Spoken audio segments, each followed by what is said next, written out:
think we're ready. Okay.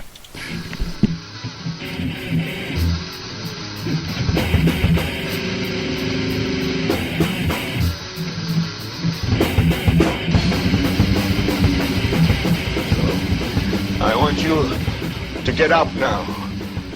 I want all of you to get up out of your chairs.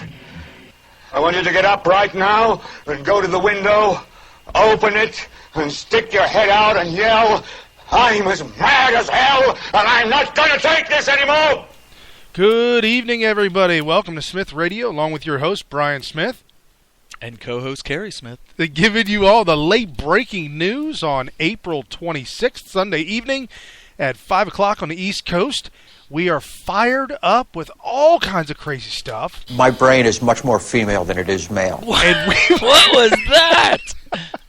Okay. And that sounds like desperation to be accepted. What is that? My brain is much more female than it is male. we are here Who was that? Who was the voice of that? What was that? Well, I don't know what his name is now anymore because now he is now transitioning into a she. Oh, Jenner? Yeah. Oh. Is it Bruce Gender? Oh, no. Bruce. Okay, we're going to get to the high information stuff, the low information stuff. We're going to touch. I love the low information stuff because the show, in my mind, it may transition, or maybe it already did transition. I always thought of doing this show from the beginning as a way to connect with low information voters, because mentally, like as far as like the kind of people that we would hang out with, would be a little bit more of that low information crowd. I'm talking, if we're going out to have a beer or go to the club or whatever. Even guys that I work with, and I talk to them all the time. I'm like, hey, did you see this? Do you know this? And I'll, I don't throw up, and I don't go into a whole story and just stretch it on out, but I'll bring some tidbits up and say, hey, did you hear about that, so-and-so? Did you hear about this? And they're like, yeah. What? Now, there are a couple of guys that have caught on to that. And they'll come to me. Okay. Say, hey, did you hear about this? And I'm okay. I'm like, actually, I heard something about it, but what did you hear? Yeah, you got to get their information first. And boy, it really makes me feel, it's like a compliment to me that they come to me like that. I don't know, because it feels good. You know what it is? People, and I'm like this whenever I'm around strangers, I just don't know if bringing something like that up is going to cause friction. Well, it's like fishing. You got to throw the bait. That's called trolling. Trolling. Oh, for those of you low information voters who love to use the word troll, right? And you know exactly what trolling is, but you don't know what the history of that word is. It actually comes from fishing. Right, where you dangle a line in the water and you use the trolling motor to drive around slowly, very quietly and slowly, dragging the bait around, looking to hook something. You're looking to grab somebody's attention, which would be a fish. Grab a fishy's attention and make them say, "Oh, I'll bite." Yeah, I'll bite. Yeah. So you know what it is on the internet, which is, I'll throw out some throw out a bone. I'll throw out a sentence on the message board or the chat board or whatever, and get people to react. That's what it is. Right, absolutely. Well, even my dad. Oh man, I love this. My dad has been sending me things through the email. Well, he's our producer now. Right? There's a lot of what do they call that? Like you have a guest editor for a publication. We have a lot of guest producers. Right. Yes, well, and we get our information spanned across the globe through the internet and through our email. Listeners like you who feel like you want to drop us a line, you can always get a hold of us. Facebook.com/Smith Radio. And you could just give us a call right now. You could call up and say the lines are lit. Please stay on hold. We will. Yes, as soon as we get a chance to get to you and you get screened, you'll be in there. Once you're screened, you'll be placed on hold, in which time you cannot break off a hold. but you will be there until we Yeah. get you. If you try to hang up, it'll just start ringing. It'll call you back. Right? You can't. You will be on hold forever. So, Well, until we pick up. right. So what you can do is you can get a hold of us through Facebook. I have a lot of friends that are posting things on and off throughout Facebook, trolling me, trying to get my attention. And sometimes I bite, and sometimes I don't. A lot of times I'll let things go. But you know how we were talking earlier, a couple of weeks ago, about some of our listeners really excited about us talking about ourselves. Well, I've got some feedback. Oh, really? They're They like, love it. stop talking about yourself. You guys are so arrogant and pompous. And, It's so self-righteous you are. No. well, we are self-righteous, but Fair enough. Well, no, they really responded well, and they loved it because they made the comment that when they listen to some of the other talk shows, they can relate to the hosts Oh, because of similar instances and similar things that have I happened. could in see the myself hanging out with Glenn Beck and Stu and all them, and being able to have a good conversation with them, and I can relate to them. I've got this attachment with Stu. Really? I think I could kick it with Stu for a little while. A little while Yeah. until you're like, Glenn all right. Glenn might get me. Sometimes I just get too much of him. Well, he's so emotional. He's like a woman. He's like a Bruce Jenner. Yeah, that's true. Well, no, and if you notice, who is it, Stu, and who are the other guys on his show? I can't even, Jeffy and all them. Yeah. It seems like they are there. They're an integral part of the show, because without them, it would be too damn serious. Oh, and they do. They make fun of Glenn for crying. Yeah, and he It's hasn't like, are you cried gonna cry? lately. You're gonna cry again, aren't you? Yeah, Uh-oh. because they're stopping him. That's what it is. They're breaking his concentration. They crack on him so bad. Well, I'm not sure who said it, but it may even, no, I think it might have been Rush said it. Anytime Oprah, Well, what have you one in the same? Anytime Oprah wanted to get a raise, or why was Oprah so popular?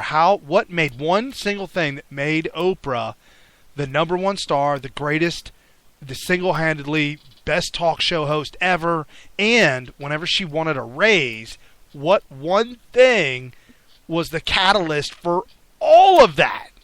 making somebody cry?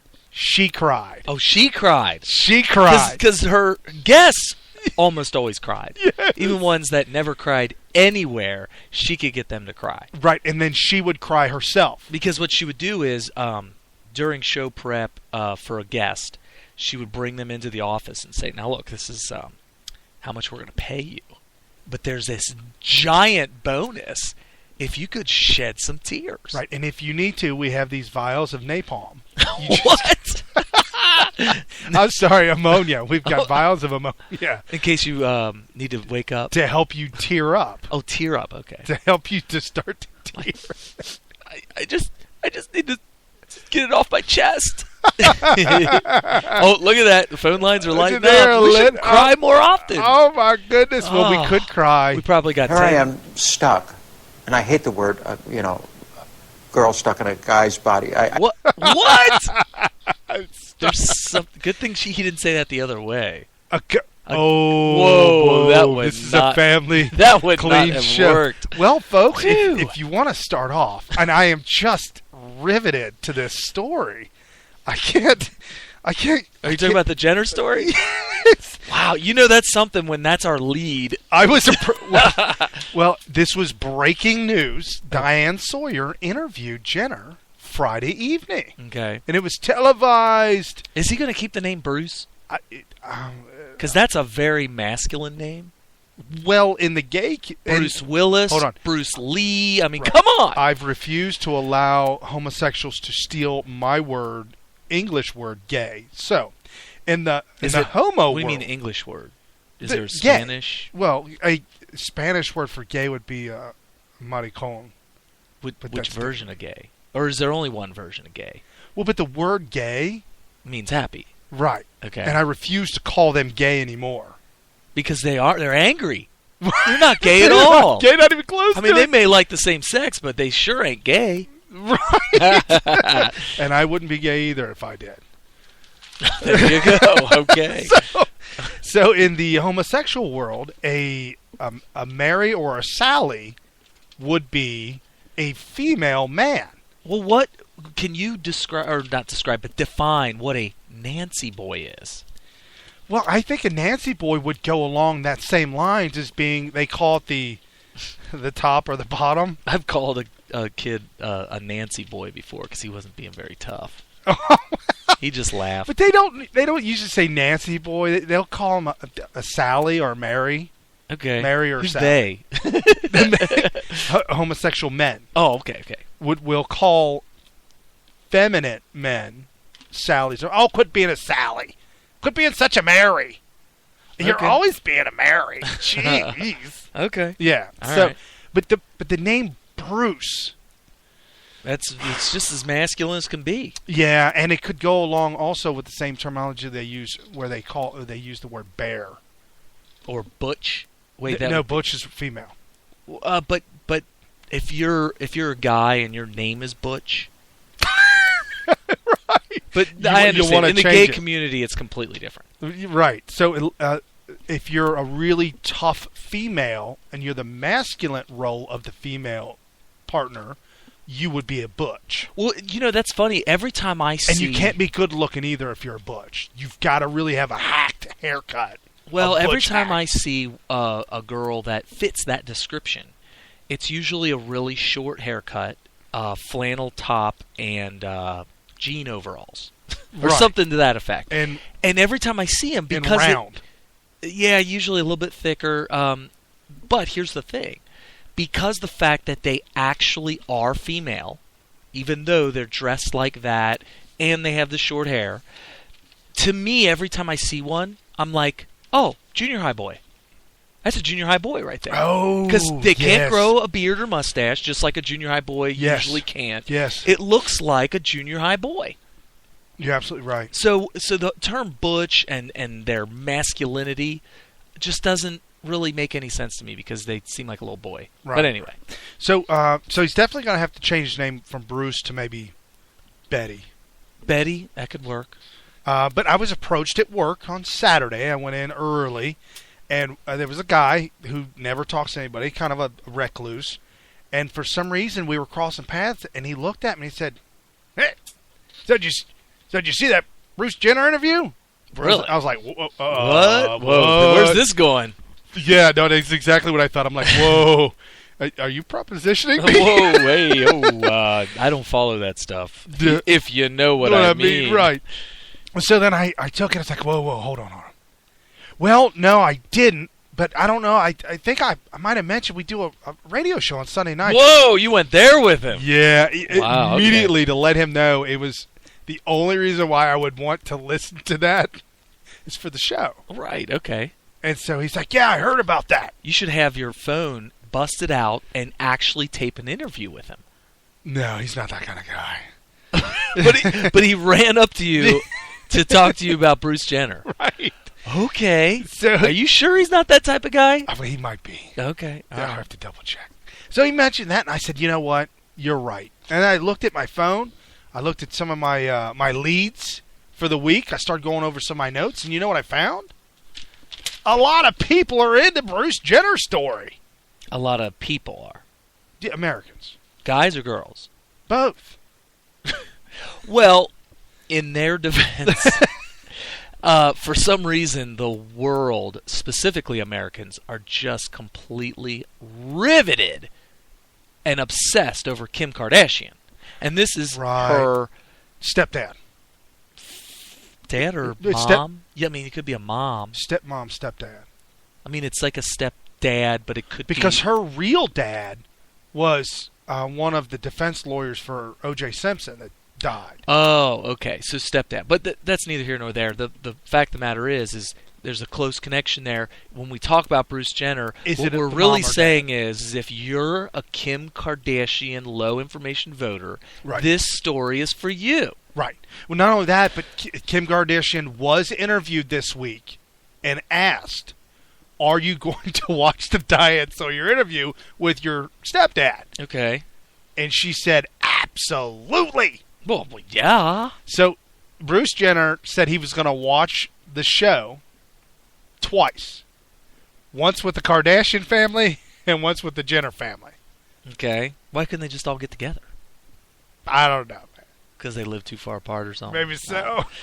Okay. It's wow. So apparently, he claims that this is something that he's always been or known, even as an athlete, and he reports have been that he started the change back before he met his wife, Jenner.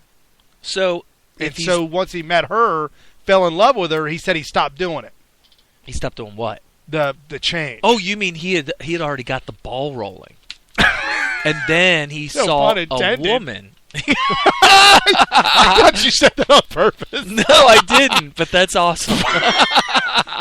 Oh, so he got the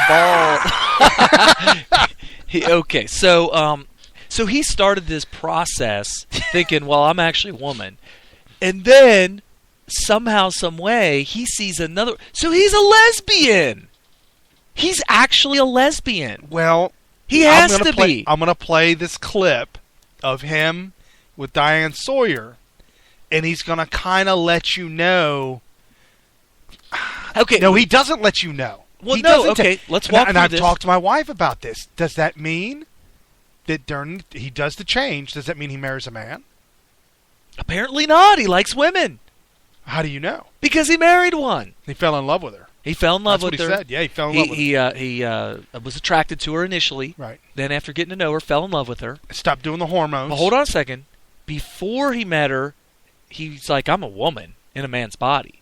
Right. Then he meets her, likes her, marries her, Has and kids with her. falls in love with her. Oh, and he has biological kids. Yeah. Okay, so the question then becomes, was he living a lie because he felt like that was the only way to keep her? Or was he living the lie because he was having second thoughts? My argument is he lived the lie because he felt like if he went and became a woman prematurely while meeting her and falling in love with her, that he would lose her. Well, yeah, because what ultimately happened is he lost her. So he's a woman trapped in a man's body who's attracted to women. He's a lesbian. Has to be. Okay, well, that's breaking news here on Smith Radio. I mean, who else is talking about this? No, nobody. Nobody's talking about He's this. clearly, and I'm not judging him for it. We're just stating a fact that nobody else is, and I'm proud of myself for that. Of course you are. For breaking new news. And I would be too. No, but that's the thing. But you're I mean, not? What do you, you said I would be too. I would be, but oh man. So I don't. I'm sorry. I'm trying to Okay. get the producer to get. Okay, here we go. Hold on. All right, go All ahead. right, we've got Mr. Producer. Number 12. Go. That's a What difference at this point does it make? That's called filler. That's filler. Okay, we're going with sound clip number 9. Bruce Jenner, Diane Sawyer. Go. Here I am stuck, and I hate the word, girl stuck in a guy's body. I hate that terminology. Why? I'm me. I'm me. I'm a person. And this is who I am.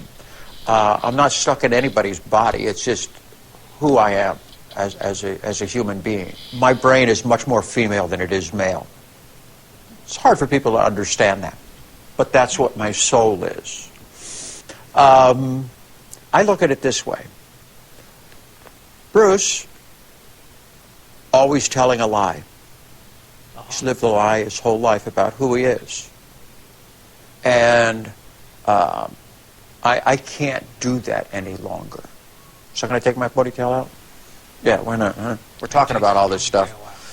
Yeah, let's take the damn ponytail out. A symbolic moment after 65 years.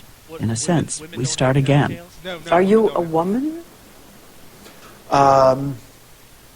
Yes, for all intents and purposes, I am a woman. People look at me differently. They see you as this macho male, but my heart and my soul and everything that I do in life, it is part of me. That female side is part of me. That's who I am. I was not genetically born that way. Genetically. As of now, I have all the male parts and all that kind of stuff. So in a lot of ways, we're different, okay? But we still identify as female. Okay. And never, ever have I ever heard him say or hint at or imply or have any history of being attracted to men. No. So he's clearly a lesbian. Has to be. Yeah. So I think we've pretty much proved that beyond a shadow of a doubt. So during this interview, and this is where I got trolled online. Because I posted this up there. Well, we were going back and forth on Hillary, which we're going to touch on tonight. And we were going back and forth on... We're just going to touch on it? Touch on it just a little bit. And we were talking back and forth, and I threw out the word morality and the lack of morals, and they come from Christianity, and then I started getting bashed about it. Well, I posted this article... Atheists hate that, by the way. Right. I posted this article of Bruce Jenner, and the article says... I quote Bruce as saying, I'm a Christian and a Republican. And that was the article, and I'll get into it more. But then all of a sudden I got trolled. Oh, thank goodness he has his morals. I'm like, what? What? So where was the troll trying to go with that? The fact that he's transitioning into a female body, claims to be a Christian and a Republican, but thank goodness he's got morals. Well, where's the immorality of... So the immorality for changing your sex is you're damaging God's property. He created him, right? Well, if he claims to be... There's a reason why he gave him that body. Right, well, he claims to be a woman trapped in a man's body...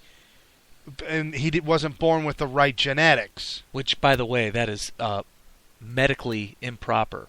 Because genetics has nothing to do with whether you're female or man. Well, he said it did. And anybody who listens to the show, not our show, but listen to Diane Sawyer, if you're watching Diane Sawyer, that probably went right over you. Yeah, oh, genes, stuff. That's how, yeah. I have no idea. Well, I'm not ready to give a biology lesson here, but yeah, that was just the improper way to state that. So Diane Sawyer asked him, when addressed about Barack Obama's addressing LGBT rights in his State of the Union address, the 65-year-old Olympic athlete said that Obama's LGBT rights in his State didn't affect him much at all.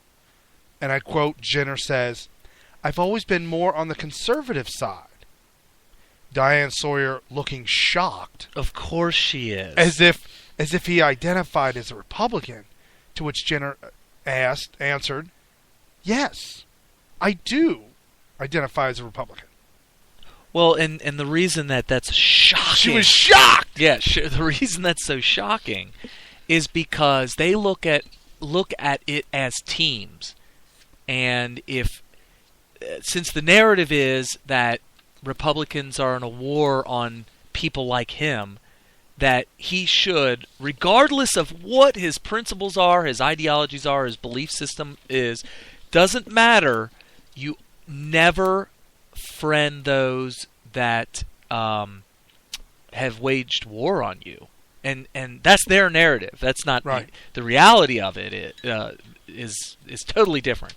But since they've created this narrative of them being the enemy, of course it's shocking to her. Right. So anyway, well, and that's interesting. And I'll definitely say this: the homosexual men and women that I've known in my lifetime that were conservative, that were Republican, had to be closet conservative Republicans, couldn't come out and talk about it, but were usually successful business owners. And they understood what freedom meant. They understood what personal responsibility meant. They understood that if you aligned with, when I say Republicans, I mean the good Republicans, not the really bad ones in the media and in the news this week. The good ones that we talk about, more the conservative, Tea Party, government, hands-off type of stuff.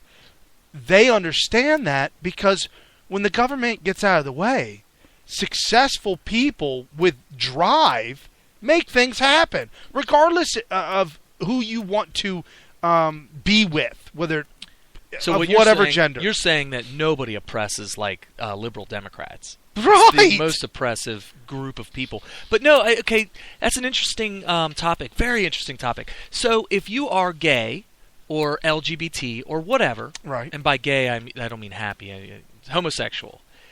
What is it? Why is it that your attraction to the same sex requires you to reject free market capitalism, small government, low taxes, the founding of the United States, all that kind of stuff? How does being attracted to the same sex require you to embrace the kind of ridiculous socialism that causes nations to collapse, fail, or just be stagnant? I mean, isn't that a valid question? Oh, absolutely. Absolutely. So that's the thing that kind of blows my mind. Why? So the only way they can reconcile that, and by they I mean Democrats, who are trying to court the LGBT crowd, is to just say, well, they hate you. They say that you should go to hell, and you will go to hell, and that you're going to burn in hell until you repent and you go against what you feel is right and all that. But like the Tea Party would be like, well, if I'm talking about the Tea Party people who have said, look, we need to simplify this and say that we're for small government and all that kind of stuff, fiscal responsibility, Right. None of which pigeonholes any group of people. Doesn't No. matter if you're black, white, any religion, any sexual orientation. It all should be attractive to all those groups. And we'll go back to the story we've talked about before, and this is up in the news this week.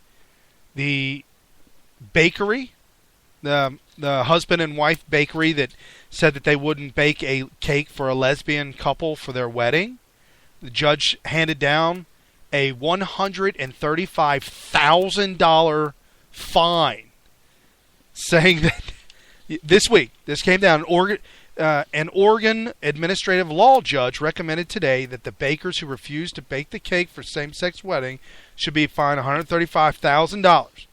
The form concludes that $75,000 and $60,000 are appropriate awards to compensate the same-sex couple for the emotional suffering they experienced. This was written by Alan McClintoff, administrative law judge for the owners of Sweet Cakes by Melissa, located in Grisham, Oregon. She says, and this is the owner, Melissa, says the fine is enough to potentially bankrupt their entire family and their business, and they have a family of 7.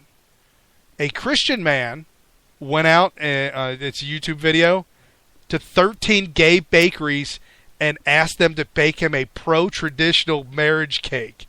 He was denied by all 13. Wait a minute. So a gay couple went around. Yeah, a straight man. Christian, claimed to be a Christian straight man. Yeah. Went around to 13 gay bakeries. Filmed it. He found 13 gay bakeries and filmed it. They had to stop at 13. I'm really shocked because I did not expect that kind of hypocrisy. I really didn't. What? Oh, come on. Are you kidding me?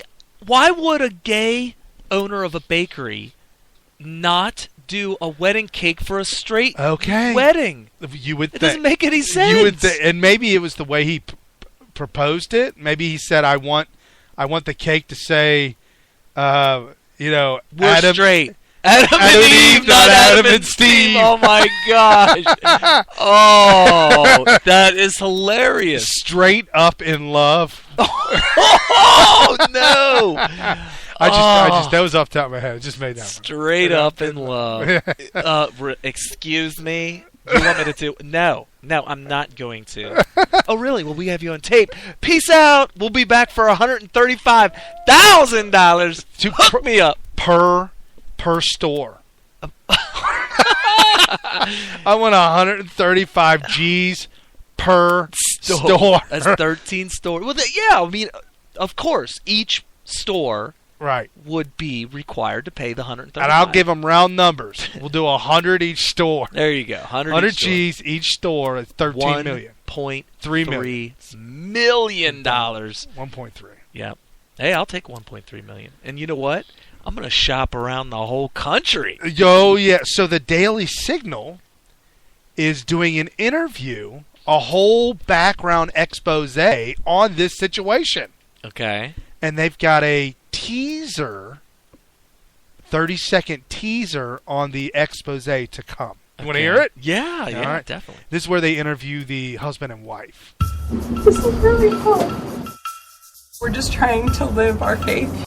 The state is going after Aaron and Melissa for, an outrageous number. We're talking about forcing people out of business because they have a belief. Just because I own a business shouldn't mean that I can't have a religious belief and be able to practice my religion in my workplace. Can somebody force somebody else to do something against their will? And the state of Oregon has said, yes, you can. There was never any intention on hurting these two girls, ever. We're not those type of people. See, that bothers me at the end. We never meant to hurt these two girls. What? Why do you think you hurt them?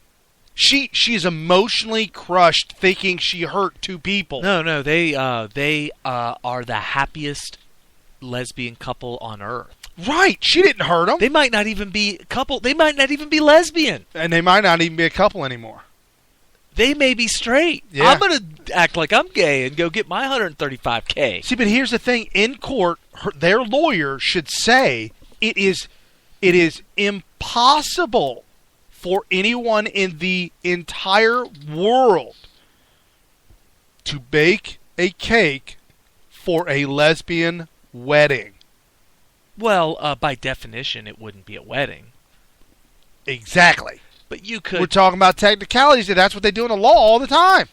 Law, all the time. You want to get married, you want a gay wedding, two women, wedding, marriage. I can't produce a cake for a marriage like that because that marriage doesn't exist. Let's say if I write the word marriage on the cake, that word exists on the cake. Right. We're getting really philosophical here. Okay.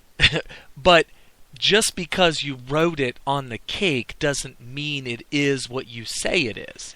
Okay, I do not have two plastic dolls, female dolls, holding hands together to put on top of the cake. But if you did... I would do it. But I don't have that, so I can't do that. So the company that makes those plastic dolls... That's who should pay! Millions! It's probably a giant plastics company. Oh my goodness. They need to foot the bill for the 135 G's. I guarantee you they are making the dye, the cast, as feverishly. They are the middle of the night. Yes. All out, and they got a whip and shake. They got child labor in their sweatshops night and day getting these things casted. Oh yeah. Oh wow. To beat the payoff, beat the lawsuit. Well, there's people. It's you seen that movie? What's it called? No Way Out with Kevin Costner back in the 80s, like 88 or something. Wow, that sounds so familiar. Gene Hackman's in it. A whole bunch of. It's a great movie. Okay. But in the movie, they're in the Pentagon and stuff like that, and they're after this guy who, a mystery guy, who is wanted for murder, but they don't know who it is. And one of the guys in charge of investigating who this mystery guy is the guy. So he's in a race to try to vindicate himself because he didn't murder. The guy that ordered the investigation was the real murderer. And the guy in charge of investigating it is the guy being framed. It's a good movie, dude. You got to see it. It's called No Way Out. I never watched it. Yeah, it's very good. So anyway, the whole movie is about this race to get the evidence that vindicates him before the evidence of who the person is comes out. Which is him. Right. So in the case of the baking, the wedding figures, right, on top, the two women or the two men, Steve and Steve, or Yeah. Adam and Steve. There's a race before the lawsuit comes out. They better be able to produce this thing. Oh, that makes complete sense. We could make a movie about it and kind of make the tension just like in the movie No Way Out. Right. That would be awesome. So go ahead and rent that movie or buy. Actually, I would recommend buying it. It's that good. It's that good. Nice 80s Pentagon movie with Gene Hackman and I think it's Kevin Costner. Yeah, it is Kevin Costner. Oh, did you find it? Yeah. Oh, okay. Where'd you find it? Oh, I closed that out. I've already moved on. He's already on to the next show. Well, all right, back to the stack. What's next? Did you hear that that GM and Ford and a bunch of other car companies want to make working on your own car illegal? You know, that's funny because that goes against everything Ford ever and invented. GM, all of them. Well, like Henry Ford, when he first got into the business and made the assembly line, made it all, his whole notion was that he loved knowing that they were building a very simple car that anybody could work on. Well, think about all the, like in the 50s and 60s with the muscle cars and the grease monkeys, and everybody was in their garage underneath, and they had everybody worked on their car. It was like a thing, you know? I mean, you would brush your hair with a comb, and it was just full of grease. Yeah. And if you notice, if you know anything about the history of the Ford Mustang, one of the things about the Ford Mustang is like no two were alike because they had so many different options that you could like buy a basic model and then start tinkering with it and putting all these upgrades and all this, and you would do this all yourself. And you know, now that GM and they're just creating this well, how could they? Okay, how if that? Let's entertain this just for 1 minute. It's going to I'm looking far down the road. And there were articles already written about this, so I'm not breaking news. And you may have seen it already. But you do realize it will be illegal one day for a human being to drive a car. I know. That is so easy to imagine. With the Google car coming out. Right. With the Google car coming out, you're going to be able to get into a car and tell it where to take you. And it will take you there. And while you're driving, or while it's driving you to your destination, you could bust out a book, newspaper, your iPad, and just start just doing whatever, crossword puzzle, while it takes you to your destination. And I immediately was like, well, wait a minute. Do you even need to be an adult? Why should I have to drive my children to school in the morning? You won't have to. When my child can just get in the Google car and say, take me to school, right? Right. And then when you get to your destination, it could park itself, and then you can retrieve it with a smartphone. Just say, come pick me up here. It would then come out of its parking spot and come get you. It would valet itself is what it is. It valets itself. KITT. Knight Rider. Oh, that's exactly what it is. So you got KITT from Knight Rider. And if every car was like this on the road, there would be very few people ever actually physically controlling a car. It would be everybody behind or inside of a Google car, right? Right. In a world like that, it would be very easy for legislators to come out and say, hey, we notice that most of the crashes in America are involving cars that are being driven by people. And these Google cars are hardly ever wrecking. Right. So we obviously need to come out with legislation making it illegal to operate your own vehicle. Right. There is no question about it. Who was the car manufacturer president that came out and said that and drew a firestorm? I think it was the CEO of Tesla or something like that, wasn't it? Drew a firestorm about saying that. One of these car company presidents came out and said, I think that we're going to see a time in the future where operating your own vehicle is illegal. Yeah, no, that story came out. I'm not sure who said it. Well, it drew a mega firestorm. It was like, oh, what kind of police state are we going to be? Well, man, it's coming. There's what no kind of a doubt police about state? Have you not been watching? Yeah. I got into a big argument with this low information voter that actually doesn't live inside the United States, or at least that's what he claimed. Might be Canadian, I'm not sure, because he knew a lot about America. He just didn't want to claim being American. He was very anti-American, I'll tell you that. But I lost my train of thought. But well, I don't know. Whatever. We'll talk about that later. I get into arguments online with these low information voters See all the if time. this works. Oh. Michael, what do you think of a stunt where I could somersault end over end? What? Or better still, how about a flaming chariot? We could set my wheels on fire and do a jump. At night it could be quite spectacular, don't you think? You can't do anything about me. I think you better consider reprogramming him after the job. Agent Hurley, I want you to give this scumbag a cavity search. I'm talking Roto-Rooter. Don't stop till you reach the back of his teeth. Oh, man. So, for those of you that don't know, that was Kit from Knight Rider. Not the second guy, not the Roto-Rooter. That was Robert Stack.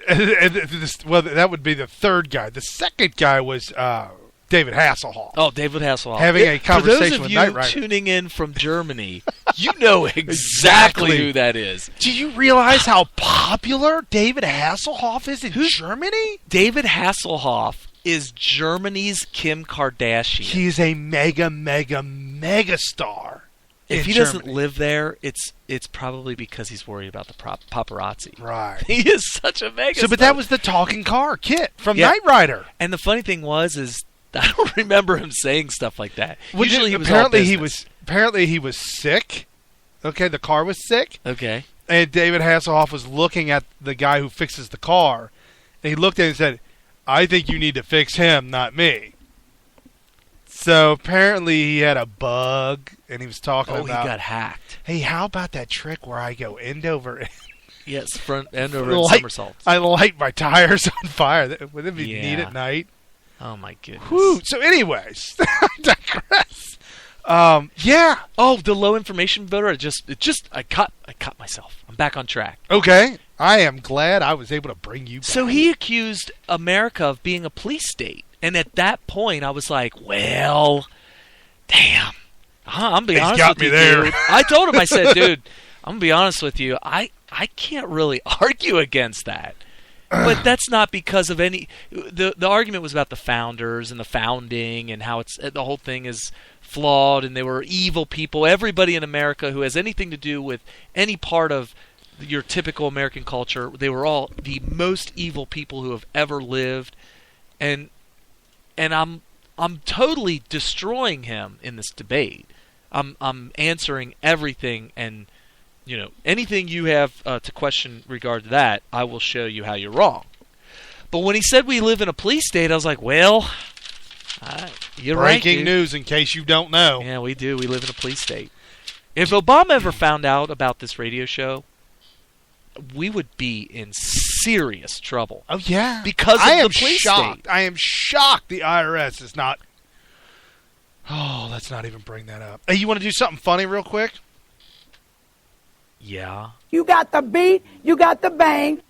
What? What was that? A local mayor, elected mayor, in a small town situated between Ferguson and St. Louis, Missouri.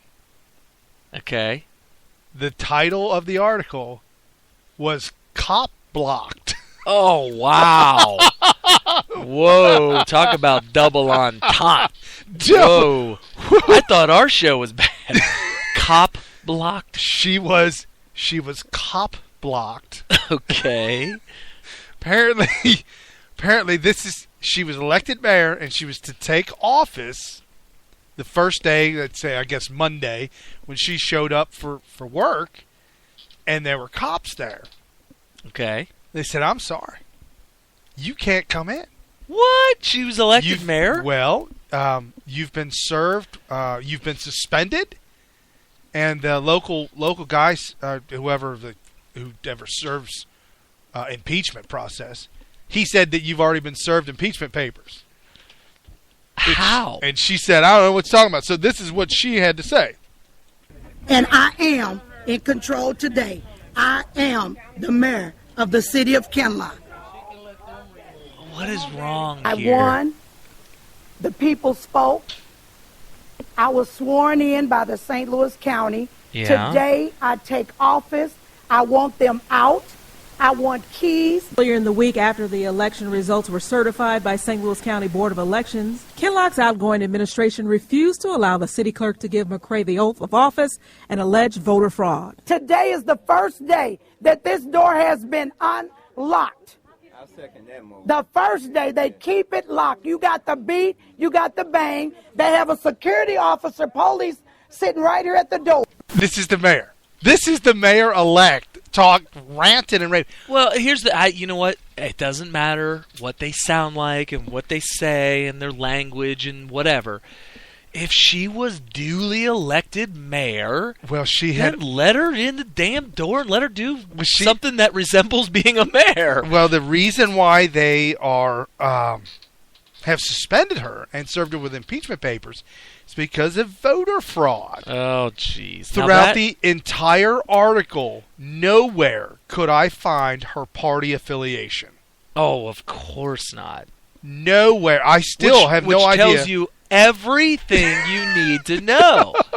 That's, a long time ago, like 10 years ago, when I started really recognizing bias in journalism, what they were really good at, now they're just flat-out propagandists. Right. They are the propaganda arm of the Democratic Party, and it's blatantly obvious. They don't even hide it anymore. But back when they used to try to hide it, their bias was through omission. Right, just not even talk about it. They would not bring up the key facts of the story that could shape your opinion on something in a way that they don't want you to have. Right. So in this case, this would be a good example of that, where they omit the fact that she is blank, which is obviously Republican, right? Right. If you knew she was Republican, and a faithful member of the Church of Christ, Jesus Christ, and went to church and prayed to the Lord and Savior above, and she served poor people, and she did all these things, that would be forefront and foremost. And if she had any bias or any possible racial biases, that would have been attached to her name as well. Well, wait, is she black or white? I don't know. What are you saying? Well, if she's black... Are you saying just because of her voice? No. Why are you saying she's black? No, I'm asking, is she black or white? What do you think? I don't know, but if she's black... She's black. She's black. Okay. If she's black, man, talk about putting the heat on.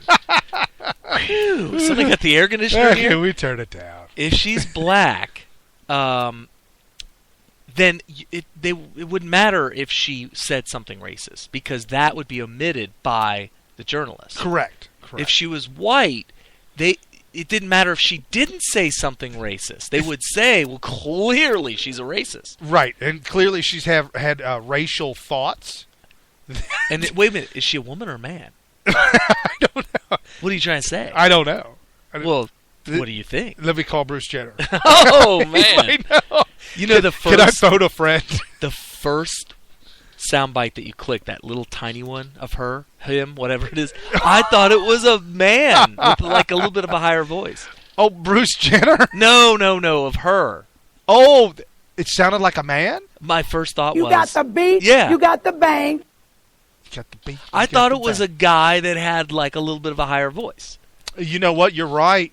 I didn't even think about that because I knew who it was. So for you to say that was a woman is sexist. Oh, I need to go to a re-education camp. Yes. And he'd be submitted immediately. Whew. So apparently it has come to light, and there's not very many votes in this town. I guess maybe a couple. 7. Like 100,000, like 1,000 votes. It was 7, and it came down to 4 against 3. It was within, the vote was within like 50 votes or 100 votes. It was within 100, but there's like 110. So it was 100 for her and 10 for nobody else. There was no every time you vote, like in Where are you Cheviot. going with this? No, in Cheviot, you get the paper, right, and half of all of the offices that are being... It's only one person. Yeah, there's not even an opponent. Right. Which very well could be... Oh, there was an opponent. Okay. It was the sitting mayor. Current mayor, okay, who was able to drum up and find credible evidence, enough evidence to warrant a suspension. What kind of evidence? Well, all the W's were gone from all the keyboards. Correct. Did you hear about that? There was no R for Republican. You couldn't hit the R. Oh. No, there was no D because there's no D on any journalist's computer. They don't put D. If they're a Democrat, they will not put D. Oh, yeah, right. Never. They never will. There were apartment complexes that the entire apartment complex had voted for her. Somebody did some journal investigation, found the apartment complexes were empty. Nobody lived there. They were vacant. Okay. So how could anybody claiming that address voted for people that are since it could deceased? be squatter. Dead people voted for her? Ooh, so they can verify this. Yeah, there were all kinds of discrepancies. Even one discrepancy, you've got to go with it and you got to be like, okay. We got to investigate it. Yeah, you got to invest. So they started investigating and they found that it was more than one. It was a lot. Well, who spearheads this? Because I'm going to tell you right now. Let's say, now I would vote Republican just because I got to keep the communists out of power best I can. Right. Even though some of the communists have infiltrated the Republican Party. If I decided today that come next election, I'm going to use all illegal means necessary to steal it for the Republicans. Okay. I'm going to do everything. I'm going to break every law. Right. I don't know if I would put a big enough dent in it. My point is that to be able to do this, even on a very small local scale, takes some very well thought out planning, a coordinated effort from some powerful now that people. you say that, yeah, I want to hear what there is a system in play that the Democrats use on a regular basis. They have it lock, stock, and barrel. Right, because they've got the list of what to do. Start from one. It's a step-by-step process. Yes! And they wrote the book. It's a turnkey. Oh, it's turnkey. You want to be mayor of the city. You're going to be you want to run on the Democratic ticket. Here's the turnkey package. And you get the envelope, or the big yellow, folder, the big giant folder. Yeah, the yellow one. Yeah, you have to take the string and undo it. You undo it. You open it up. Comes out a big giant folder. You open it up. There's leaflets and pamphlets and business cards and contacts and step by step, 1, 2, 3. Turnkey. So it's kind of like in that in the Matrix where Agent Smith has Neo, which would be Keanu Reeves, in the interrogation room for the first time. Whoa. And he puts down that big yellow packet.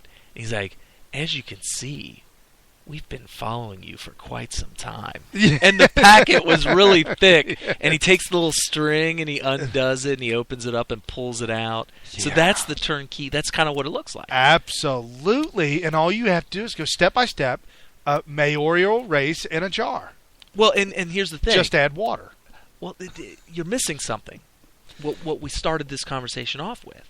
You're missing the fact that in this packet is all the things that you must do, all the contacts, all the people in place that are already there. They have to already be there. Right. To steal it using illegal means.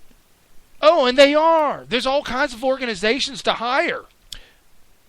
And actually, they don't even have to hire them.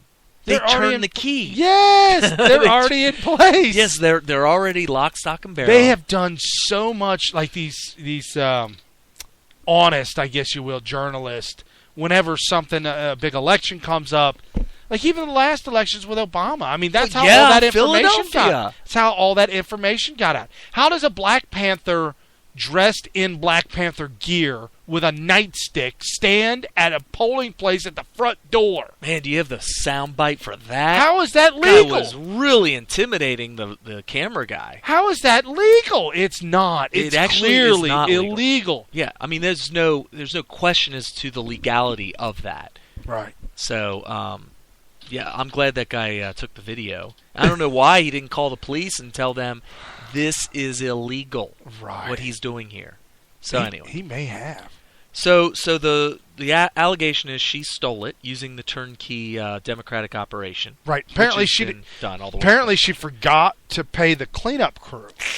Ooh, that could be a problem. Because that's in the packet too. Right. The very end, you got to sew it all together, clean it up in the end. What are you trying to say about her? She didn't clean up in the end. Oh, so anyway. So as you got the beat, you got the bang. She did What get difference the beat. at this point does it make? And it doesn't. Once you're elected mayor, the amount of work necessary to reverse that. I mean, Stuart Smalley is still in charge. What's his name from Saturday Night Live? Stuart Smalley. I was thinking of the same guy, but not Stuart Smalley. No, his real name, whatever it is. He comedian. Absolutely stole the election. Completely stole it. He knew it, too. Well, everybody knows it. The problem is that there is no best out of 3, which I think is the biggest sham ever. You got the name in front of you? Dennis Leary. No, not Dennis Leary. I pulled it up. I can't think of his name. We are crashing and burning. Crash and burn. So, as he finds that one, I got pictures of him. Unfathomable. That is just so unfathomable. Yeah, Stuart Small. It should say his name right there. It's making me open it up first. Wiki. God bless the Wiki. Al Franken. Franken. Why am I having so much? Look at that picture. Dude, this should have been the billboard for his campaign. It probably was. That's probably how he got elected. He's got the really, really overly done smile and the jazz hands. It was proven after the election, it was proven for a fact that it was fraud and stolen. It was proven. But here's the thing. He lost the election initially, and then they did a recount. And the second count, they were like, oh, it's reversed. Then there is no best out of 3 there. Right. The first one, they're like, well, we don't believe this. And then they count it again. Oh, now it's our way. All right, we're done. Right. That's like dealing with the IRS. If they tell you owe them, and you say, no, here's the paperwork. It says, I don't. And they say, okay, we like what you sent us, but you owe us this. Even more. Well, no, I got it. No. There's no I got us. There's a onesie. It's a onesies, no twosies. You got one option, one chance. Yeah. It's rock, paper, scissors, one time. No redos, no twosie doos, no nothing. Oh, wow. So, we've got to get to Hillary. Yeah. So Hillary is, that's another thing, these low information voters. This is weird. These low information voters, and in their defense, when I was 25 years old, and George W. Bush was running against Al Gore, and I was young and dumb, just like all these low information idiots today, the millennials. Right. They are so fired up about a Clinton versus Jeb Bush showdown. You know, that's funny you say that, because Rush this week did a Whitewater explainer for the millennials. Oh, I heard that. I heard it, and it was so well done. And I'm going to be honest with you. Call me low information voter if you want, but I really didn't get the whole Whitewater thing. And when he was done explaining it, I was like, now, not only does it make perfect sense, but I'll never forget it. Well, here's the thing, though. And it was a simple, when I read the story, you know who I thought of instantly? Ray Reynolds. Oh, that's right. Wow. Does he have a wiki page? You know, he just might. Well, let's look it up. A businessman that I had the pleasure of running into out in L.A. was teaching incorporating methods, and his whole theme was incorporating you. Oh, wait, I don't mean to interrupt you. No, go ahead. Ray Reynolds reviews, legit or scam? What? That's the second thing on the Google search. It's like third. Yeah, this guy was no image available. This guy was notorious. He's a corporate consultant who has developed an extensive product line through the Ray Reynolds Plan and the Ray Reynolds University. Yep. He teaches entrepreneurs the advantages of scamming up corporations. I mean, setting up. You can't say scamming. His products are designed to guide you through the maze of legal documents and tax deduction strategies. Ray Reynolds claims that if followed correctly, His methods can help you protect your assets, secure corporate credit, rebuild credit, and purchase discounted goods. I became very good friends. You are a student of his. I was a student of his, and I became extremely good friends with his second in command, Bob. Okay. Who was part of a little business venture we had back in the day. Okay. So Bob had loose lips, if you will. He couldn't keep a secret for nothing. Bob or Ray? Bob. Okay. And Ray never stopped him, and Bob just did what he did. Here it is. I'm not going to get into the whole nitty-gritty of it all. Basically, what Hillary did with the Whitewater ordeal is she would take people that are late on a payment for a house, foreclose on that house, and use the past payments of that house. All the payments. Yeah, all the payments as like an equity. Oh, no, as rent. Oh, and then when you pay into a house that you purchase, right, you are building equity as time goes on, and then at the end of the loan, you have all the equity. You own the entire house. Everything that you've paid in, now you own the whole thing. If you sell it, you get all of that equity in the form of cash when you sell it. Right. When you the contract that she would write up for these, and it was geared towards retired older folks. Yeah. And so she would have a fine print that was specifically a font that was just small enough that old folks can't read. Well, you know that font that when Bugs Bunny's reading the eye chart, copyright 1969. No, it was more like 39. But anyway, so in that fine print, it says in there, if you are 30 days late or more, which means one payment. Right. Ever. The 31st day. On the 31st day, you forfeit all of your prior payments as rent, and all future payments from here on are now rent. They can foreclose on you at any time. Right, and you think that you're paying the house off, but technically she switched it, and you should have known because it's the paperwork, but you don't know, you really don't know at all. And they kept all of them, and can resell the house out from underneath you. Right, so what they would do is they would kick them out if they wanted to. If they didn't, they were collecting rent. Right. So either way, they're golden. They could Win-win. kick you out if you want. What they were hoping is to continually kick people out, which they did, as people became behind by 30 days or more. Well, imagine if it was an old person that died, and the family thought that was their home. Yeah, not anymore. It never was. And all the money, the equity in it, no, that was rent. Yeah, it's now rent. Well, and here's another thing, too.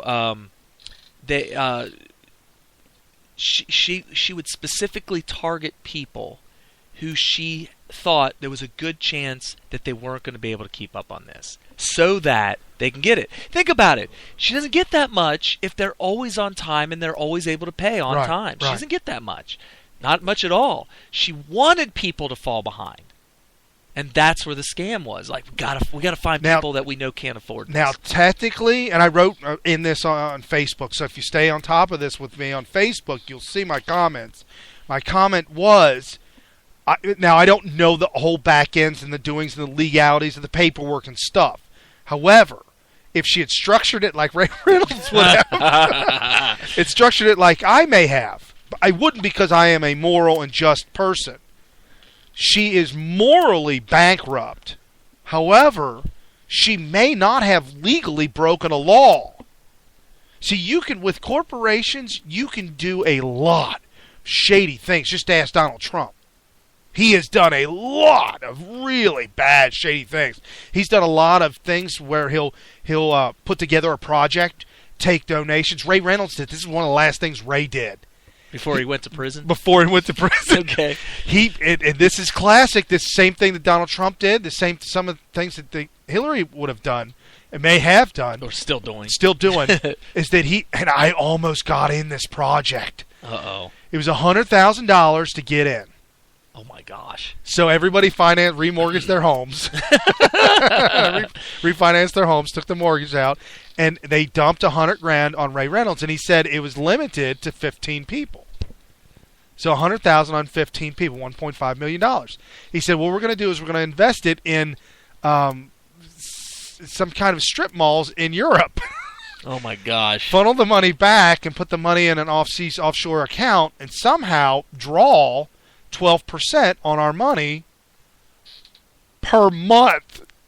12% per month? Yes. And he got 15 people in. Okay. So I was not one of them. You almost did. The day that it closed, the cutoff date, the day he got all the money, yeah, he told all the investors his wife took off with the money and the passwords. That is ridiculous. He had that hook, line, and sinker from the beginning. So that's why he had to claim that he had to file bankruptcy on the whole project and kept the money. That is so scandalous. So he got caught up in this with going to prison had to do with taxes in the IRS. Had nothing to do with the investment. And the investment firm, the whole investment thing, wiped out, cut clean. Nobody got any of their money back. Mm-hmm. He never had to pay the money back because it was under a corporation. However, he had to pay the IRS taxes. And that's why he only went for like 6 months to like a halfway house or something, and then he was back out on the street. However, guys told me that knew him said he was always looking over his shoulder, scared to death that somebody was going to try and kill him. Kill him? Yeah. Well, because the people that he did deals with were shady. Well, if somebody could just drop 100 G's on you, you want to watch out, because they can also drop 15 thou for Hitman. Yeah, for Guido. Especially definitely take 15 thou. Yeah, pulling people out of Chicago. He had people flying all around the country on corporate credit, leveraging their business's credit, flying once a month to L.A. to listen to him talk. And he would do this spiel, and it was a cycle all over again, and people were getting angry, like, you already told us that. He's like, well, I just like to hear myself talk. Well, here's a review. Here's a review of Ray Reynolds. I used to work for Ray Reynolds, IBO Inc. Repacking America. Yes, IBO. Yeah. The corporation that he claims he opened for each of his 4 daughters on the day they were born, I opened for him in 1997. This might be Bob. Is his name? No, it says anonymous. Is that Bob? Oh, no. Wait, no, it might be. I opened for him in 1997. Everything he says is a lie. Save your money, because he's just going to take it and you're not going to get anything in return.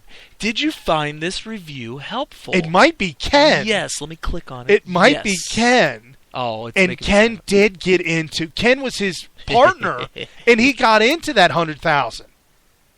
And Bob told me he couldn't afford it, so he didn't get in it. But Bob told me that Ken lost his money. He was doing deals with his partners, and they lost money on it. Not your best friends, not your partners. You don't steal from your partners. Well, the guy that used to work for him and started, he said he opened the corporations that he claimed he opened for each of his 4 daughters on the day that they were born. What? Like I got 4 corporations under my daughter's names. Well, the day they were born. Now, hey, they got a social security number. Let's make this happen. Well, technically, and there's nothing illegal about that. Right. And technically, I have a couple of corporations that are open, and I have one that I'm looking at trying to maybe bring back up. I started it. Once you start a corporation, you have to pay the fees every year to maintain it. Mm-hmm. The one that I started was out of Nevada. I think it's like $1,000 a year to maintain it or something of that nature. Maybe a few hundred. Maybe not quite 1,000. Anyways, I started that over 10 years ago, but I've never paid it. So but it's still there. So you would have to somehow. So if I come up off all the fees and all the penalties, it might be around $5,000 or $6,000. Or you could just start a new one. Whoa! Follow me here. Okay. But if you pay the fees and penalties, you have a 10-year-old company. Ah, that's right. And instantly, you've got $2,500 worth of credit at Home Depot. You got a $1,000 credit card from Staples, $1,000 credit card for Office Max. The list goes on. Oh, boy. Ray Reynolds taught you some stuff, huh? Oh. So, but you're saying, oh, well, that's criminal. No, it's criminal if you intend to do criminal actions. Right. If you have a criminal mind like Hillary, you're going to do criminal things. And what is the breaking news on Hillary and the criminality of her and her ongoings? Well, come to find out, this is your... she happens to be good friends with none other than Putin. Vlad the Impaler. Putin.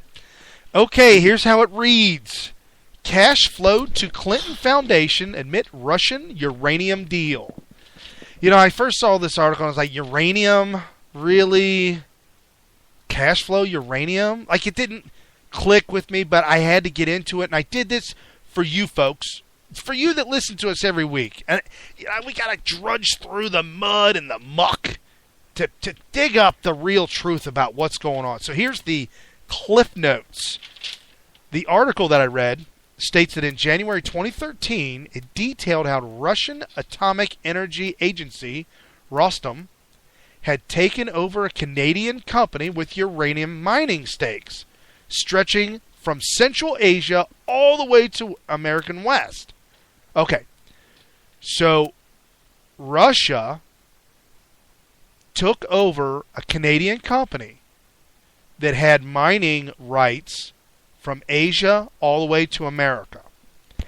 The deal made this Russian company the world's largest uranium producer, and it brought Putin closer to his goal of controlling the global uranium supply chain. This has to do with atomic energy. This has to do with energy. That's all you need to know. Energy, atomic energy.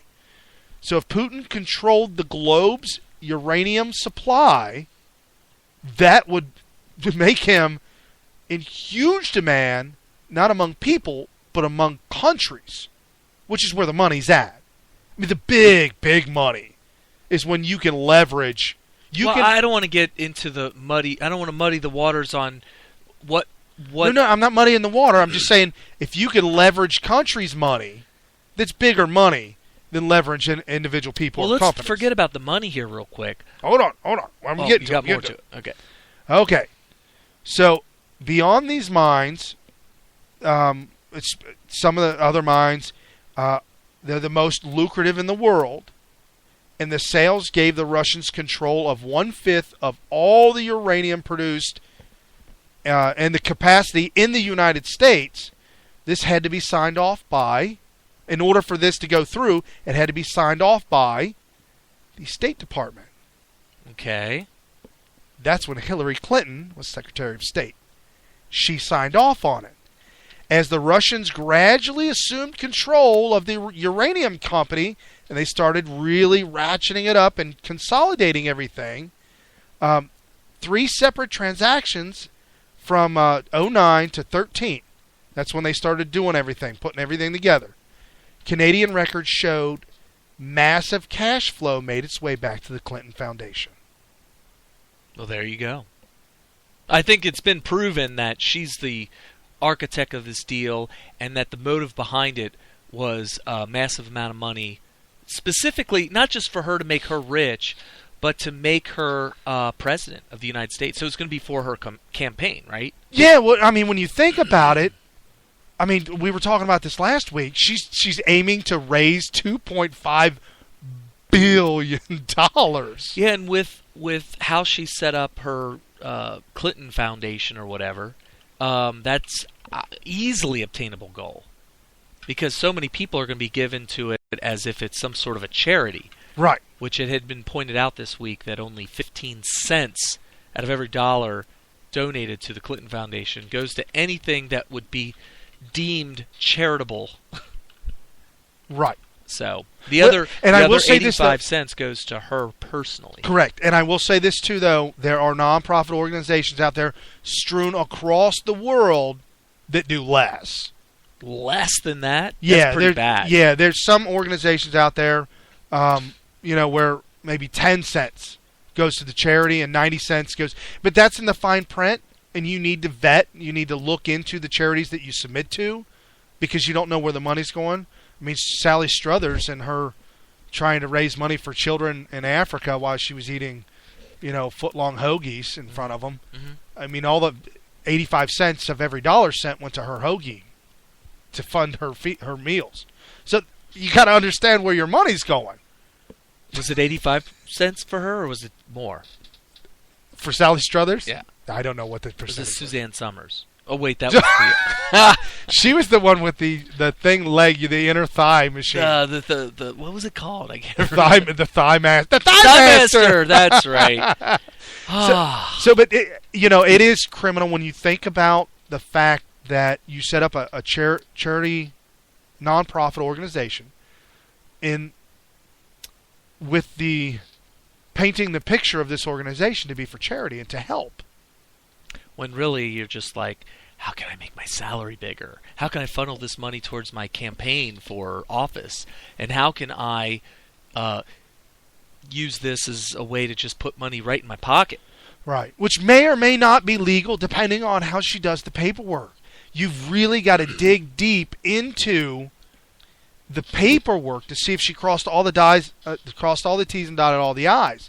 Now, if there's a paper trail like Ray Reynolds would do, dude, she just burnt all of her personal illegal servers. There's no paper trail. Yeah, you mean server trail? There's no server trail. Technically, there's no e-trail. The problem with that is Ray always said, have a paper trail, even if it's a fake one. Oh, you need a fake paper trail. Okay. Even if you've got a paper trail. There's a buddy of mine that drives a tractor trailer, drives a truck over the road. Okay. Truck drivers carry a log book, and you Okay. can only drive so much. And if a cop pulls you over, you got to show the log book. Okay. To show you didn't do too much. Well, my buddy said everybody carries 2 log books, one for the cop and one for the business. That's slick. Wow. So Ray Reynolds would say, carry 2 books. Okay. One for the IRS and one for your investors. Okay. So, and that's probably the problem is the one. Let's be honest. Okay, so Clinton, her big mistake was this. She needed 2 sets of servers. That way, Right. when they wanted them, she could turn them over. So here, Yes. I didn't erase anything off of these, so take them and scour through them, and that way I'm all legal. Right. But instead, she only had 1 set of servers that she didn't want people to see. Right, and she should have kept 2. She should have had 2 servers, and led everybody to believe she only had 1. Who would have 2? Oh, come on! I have 1. I don't need 2. Who has 2 servers? Well, actually, IT people would tell you that you need a certain amount of redundant backup. So Well, but I didn't enlist a proper I failed. I didn't enlist a proper IT guy. He told me 1 was good enough, and it failed. Right. It not only did it crash, but it also got knocked over into a vat of acid, battery acid. We had batteries laying around, car batteries. And then that vat of acid fell into the big crucible full of molten iron. Molten iron. Because we were about ready to start smelting. Right. And so yeah, it's in there somewhere. If you want to go ahead and chisel that out. And then that crucible full of molten iron fell into a volcano. The 2 that erupted in South America just recently. Oh, and then it got covered by an avalanche in Nepal. Wow. Which, did you hear about that Nepal earthquake? I did. I've got that in the sack of stuff. I don't know if there's been an update, but last I checked, there was an 1,800 fatalities so far. They're nearing 2,000 and looking at doubling that. Doubling? Yeah, 7.8 earthquake struck 50 miles from Kathmandu in Nepal, triggering earthquakes. Triggering avalanches in Mount Everest. Yep. Which claimed some lives up there on the mountain, and they're saying that thousands of people.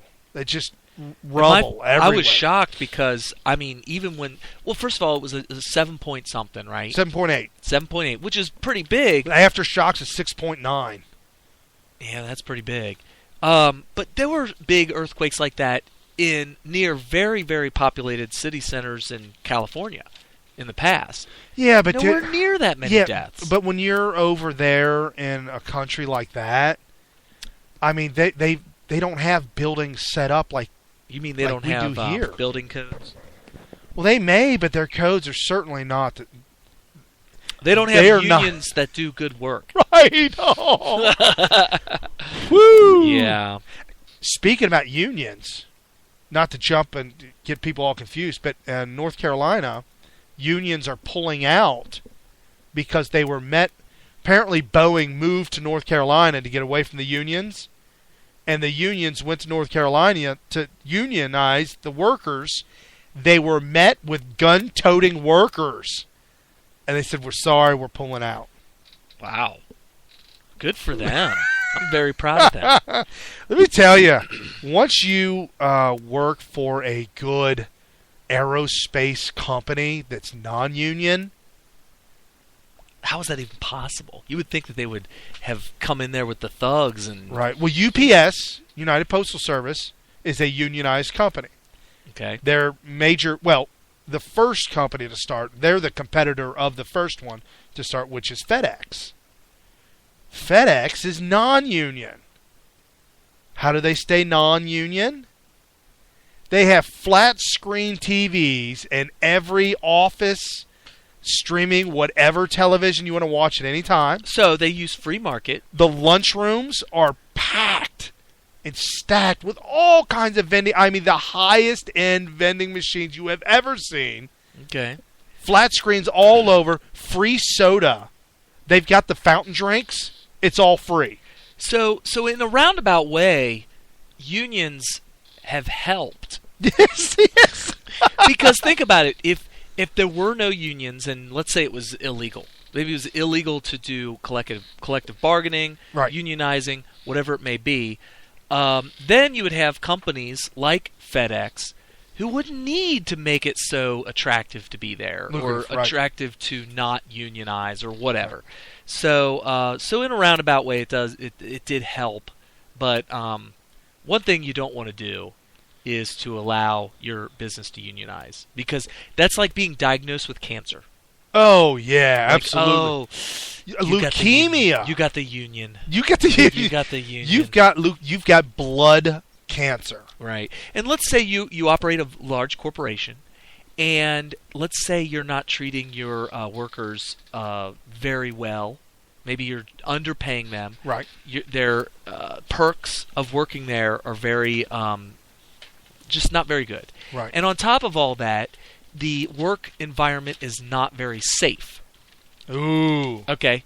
What a doctor would tell this person is, hey, buddy, you need to take better care of yourself, because if not, you might catch the union. And let's say he doesn't take that doctor's advice. And he catches the union. Ooh. It is terminal. Oh. You have 6 months to live, buddy. So for those of you guys you have terminal union disease. TUD. You got a tud. Oh man. You got a tud hanging. I don't know where that came from. Oh. You're hanging in the balance of tud. Oh man. Terminal union disease. There you go. And Ooh, so that's our new nonprofit organization. And just like HIV, they got things out there now that can make you survive for a very, very, very long time. Right. But at the end of the day, there's only two ways out. You either die or you live the rest of your life with TUD. There is no other option. So TUD lives in you. So if you are a big corporation or you're growing, make sure you take care of yourself. Don't hit the TUD. Don't hit the TUD. It's terminal. Oh, man. So, hopefully we educated some people. Yes. Those are public service announcements, so we actually comply with our minimum requirements. Hey, you want to hear about a local, former local superhero? Well, Okay. that's a superstar. I got a story about a local superhero too, a supermarket hero. Did but he go have ahead. TUD? It was a female. Oh, she didn't Go have ahead, go TUD. ahead. No, Boomer Esiason. He's in the news this week. Oh, okay.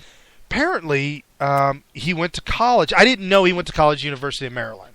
Okay, I didn't know. I didn't know that. Yeah. A lot of people were in football. They know their alma maters or whatever. But the legendary quarterback teaches liberals who canceled American Sniper a painful lesson. Uh-oh. The University of Maryland was set to play the movie American Sniper. Okay. On campus? On campus. That's kind of surprising. It's surprising because other campuses have attempted it and shut it down. Is it Camp High or campuses? Camp High. Okay. Just like octopi. Okay. Or is it cacti? It is cacti. Okay. How do you say 14 octopus? I don't know. What is the plural for? I think it's octopi. Okay. So Camp High. Okay. I don't know. I'm just guessing. Okay. So apparently, the legendary NFL quarterback, Boomer Esiason, who played not his best games ever with the Bengals, went on to be a better quarterback with another team. Did he? Yeah. He had a better career outside of the Bengals. To the Super Bowl. Never won. He was winning. We didn't win. He lost to Joe Montana. I shouldn't say he was winning. He was leading. Right. And then lost to Joe Montana. Yeah. Well, anyway, go ahead. 1988-89 season. So, the NFL quarterback, Boomer Esiason, is calling out his alma mater, the University of Maryland. They canceled the upcoming screening for American Sniper. The movie was scheduled to be shown May 6th and 7th. But on Wednesday, the university's Student and Entertainment Events panel said it would be postponed. So Boomer Esiason took to Twitter. Dude, what is this with Twitter? I don't Am I old? I get on it, and you got to look at it from a very wide angle. You got to look at Twitter. I feel like people, like he tweeted this and then told his agent to make sure the media saw his tweet. Interesting. Because you know when say like Sharon Stone is at I don't know where that kid name is at a restaurant. Okay. And she's irrelevant nowadays. And was she wearing panties? She would tell her publicist to tell the local news media that she's going commando. She's going commando. She's at a restaurant, and if they get there within 30 minutes, they can catch shots of her. Bring her back to relevancy. All right. They do this in Hollywood all the time. All right. Somebody's in a van somewhere waiting for the call 24/7. TMZ. Yeah, oh, definitely. TMZ gets their new... How do you think they get to the airport to catch all these guys? Well, because the publicist tells them. All right. Okay. So Boomer calls up all of his media and says, "Hey." Right. He tweeted. Boomer Esiason tweeted that he is never donating another dime to the University of Maryland after learning about the cancellation of the film, which profiles the life of Navy SEAL Chris Kyle.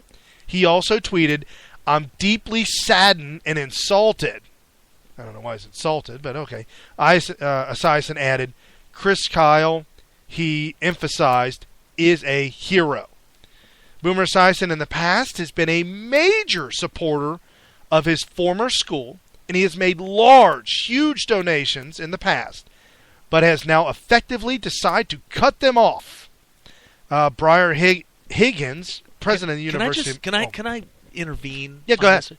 Hey, Boomer, how about supporting our troops, you dumb piece of beep? I mean, seriously. This guy is a decorated... Is he a SEAL or Special Navy Forces? SEAL, yeah. Navy SEAL. I mean... Send the money to his wife. I don't know. Well, he hates him, obviously. As far as I'm concerned... No. Boomer Esiason is cutting off the funds because they canceled the movie. Oh, I thought they canceled the movie because of his opposition to it. They can't. He canceled... Yeah. I've got smoke coming out of my ears and everything. I am like turning beet red at this. Right. He is... because... Okay, so I'm... Boomer, you're back on my good side. The Student Entertainment panel canceled the movie. So he reacted to the cancellation and said, I will no longer be funding you. Okay. And he's made large donations in the past. Now that we cleared that Briar Higgins, president of the University of Maryland's College Republicans, was also outraged by the school's decision not to screen American Sniper. Universities are always trying to satisfy the political correctness police and worried about who they might offend, rather than stand up for principle and the First Amendment of the Constitution. Well, yeah, I mean, at least, even if you hate the troops, which most liberals do, at least stand up for the Constitution, which I should point out that most don't. Right. So, there you go. Well, Obama said this week in a speech that the Constitution is sexist and racist. Oh, because every man is created equal. All men, I should say. All men are created equal. Correct. Yeah. And they're like, what? So women aren't created equal? Is that what you're trying to say? Is that the message? So give me the criteria of what a man is. I think what they mean by man. Bruce Jenner?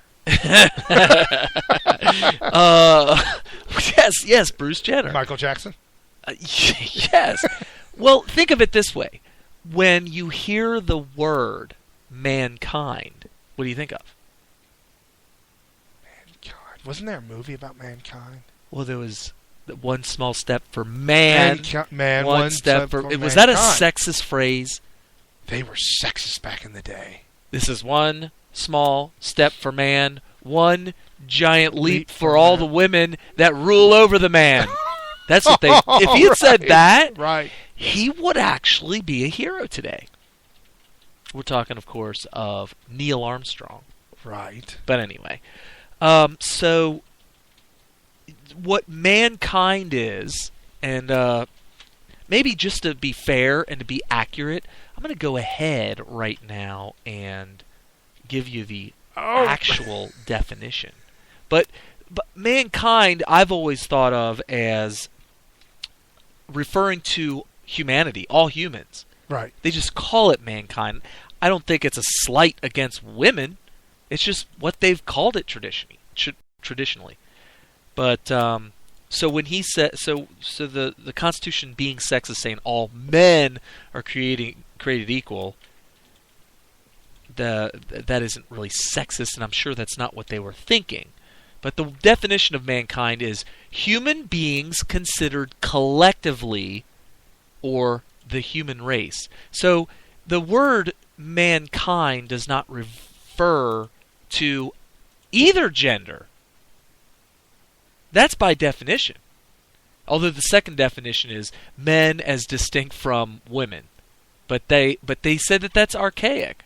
That's the archaic definition. Wow. There you go. So we are now into redefining definitions.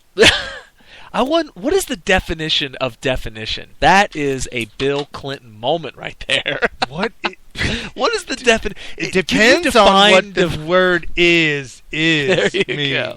All right, so the definition of man is an adult human male. Or it's also a human being of either sex. So when somebody says man, anybody who jumps to the conclusion that they're excluding women not only are being ignorant, but they're also being prejudiced. Unfathomable. So no, it's not sexist. And yes, Obama is an idiot because he is ignorant of what the definition of man is. And even if he did know what the definition of man is, either way, that he is being prejudiced against the founders based on what he may or may not have thought what they meant by man was, or men. What man means. And by the way, why does it have to be raining men? Raining man! Hallelujah! It's a raining couldn't man. Couldn't it be raining women too? Whoa! Whoa! That's a movie that we cannot play on this show. Oh, man. Oh, we just lost our PG rating. Producers are behind the screen, behind the glass window. They're pounding. Thank goodness it's bulletproof and the doors are locked. Soundproof. And they can't get in. They're jiggling the handle right now. Let us in! Never. Oh, what movie was that from? Whenever you go to any kind of alternative club, gay club in L.A. Happy Club? Happy clubs. Okay. Where they have homosexuals.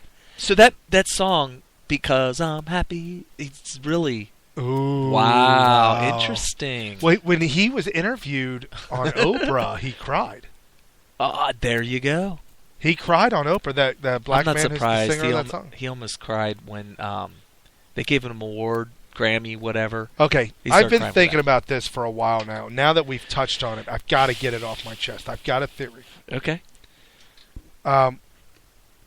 Whenever something has happened to you in your life, let's say you landed that big job, or you finally got that really nice new car that you've always wanted, and you didn't cry. Tears didn't come out of your eyes, and you didn't. The dealership guy, you didn't hug him and start just sobbing and you love me, you like me. Actually, I've had a dealer do that to me because he got the price that he wanted me to pay. He shedded a tear. He started crying. He's like, I've never got this much of a commission before. Oh, wow. And I was like, thank you. Boo. You're welcome. I don't know what. Boo. You just got handed. But I didn't sign yet, so I was like, you know what? I got second thoughts. Right. Yeah. Okay. But anyway, go ahead. However, okay, those are instances in your life, big things that have happened in your life, where you got the big house, you got the big promotion, you got the big job. I landed a really, really good, solid job, one of the best jobs I've ever had. At no point in time did I ever think about shedding a tear. It just never crossed my mind. It just wasn't there. However, when these Hollywood people, they get up on stage, they're awarded an award, and they cry and they shed a tear and they get emotional. I never put the two and two together, and I couldn't figure it out until I met a guy that got hired on at our company. Oh, no. Did he start crying? He told me and a couple of other guys in like privacy. He said when I was informed that Is he listening right now? He may be listening right now. I started crying. This is the greatest moment of my life. And I started crying. I just couldn't believe that I was able to land a job like this. Why? Well, did he not qualify? I mean, after watching him work for the past 3 months, I hope this isn't going where I think it's going. It is going exactly there. If you're listening right now, however, you might want to turn the radio If you're off. listening right now, however, understand and know that this company doesn't fire anybody. Oh, well, that's why he cried then. Yes, because he knew it was a lifetime gig. Well, he's had a whole nother plan. He's not even around. He's got no idea. Okay. Here's the thing. Does he work with Marco?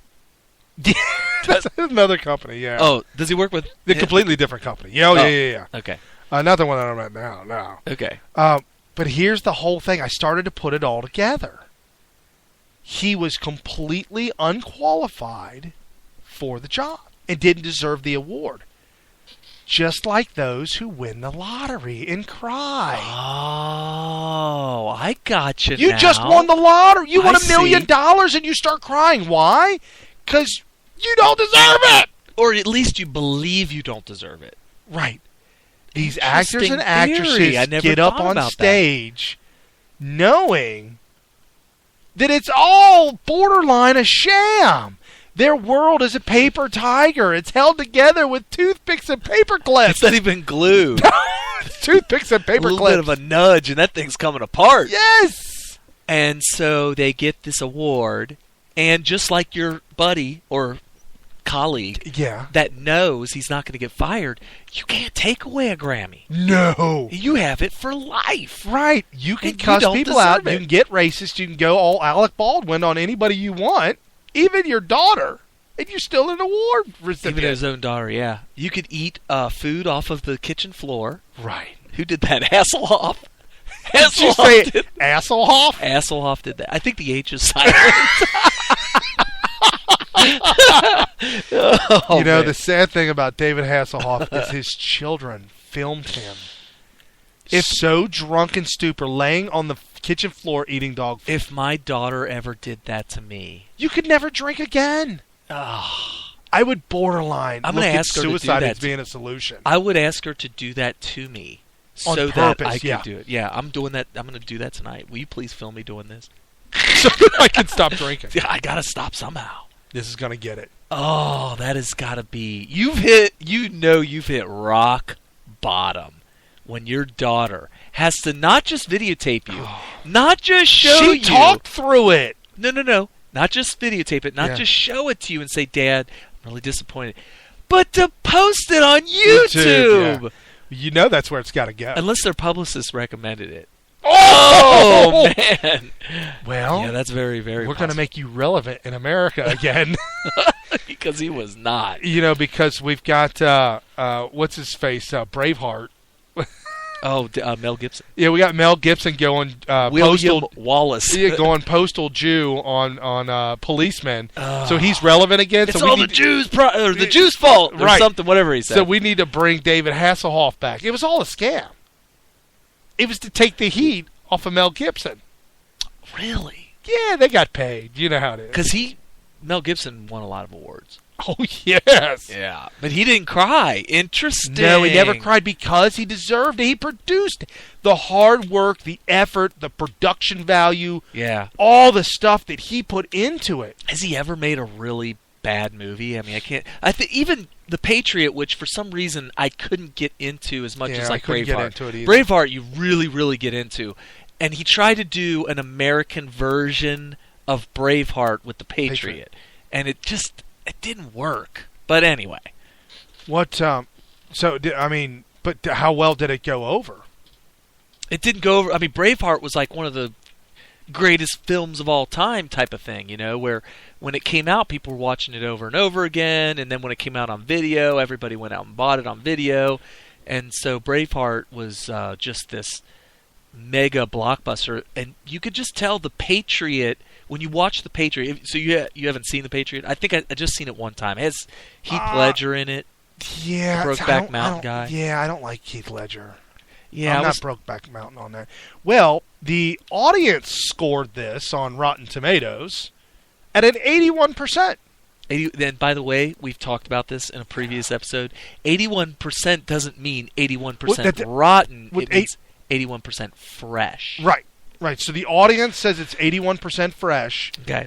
The tomato meter, so this is the website themselves. Yeah. They rate it at 62%. And is that bad? I would not want a 62% on my test. That's true.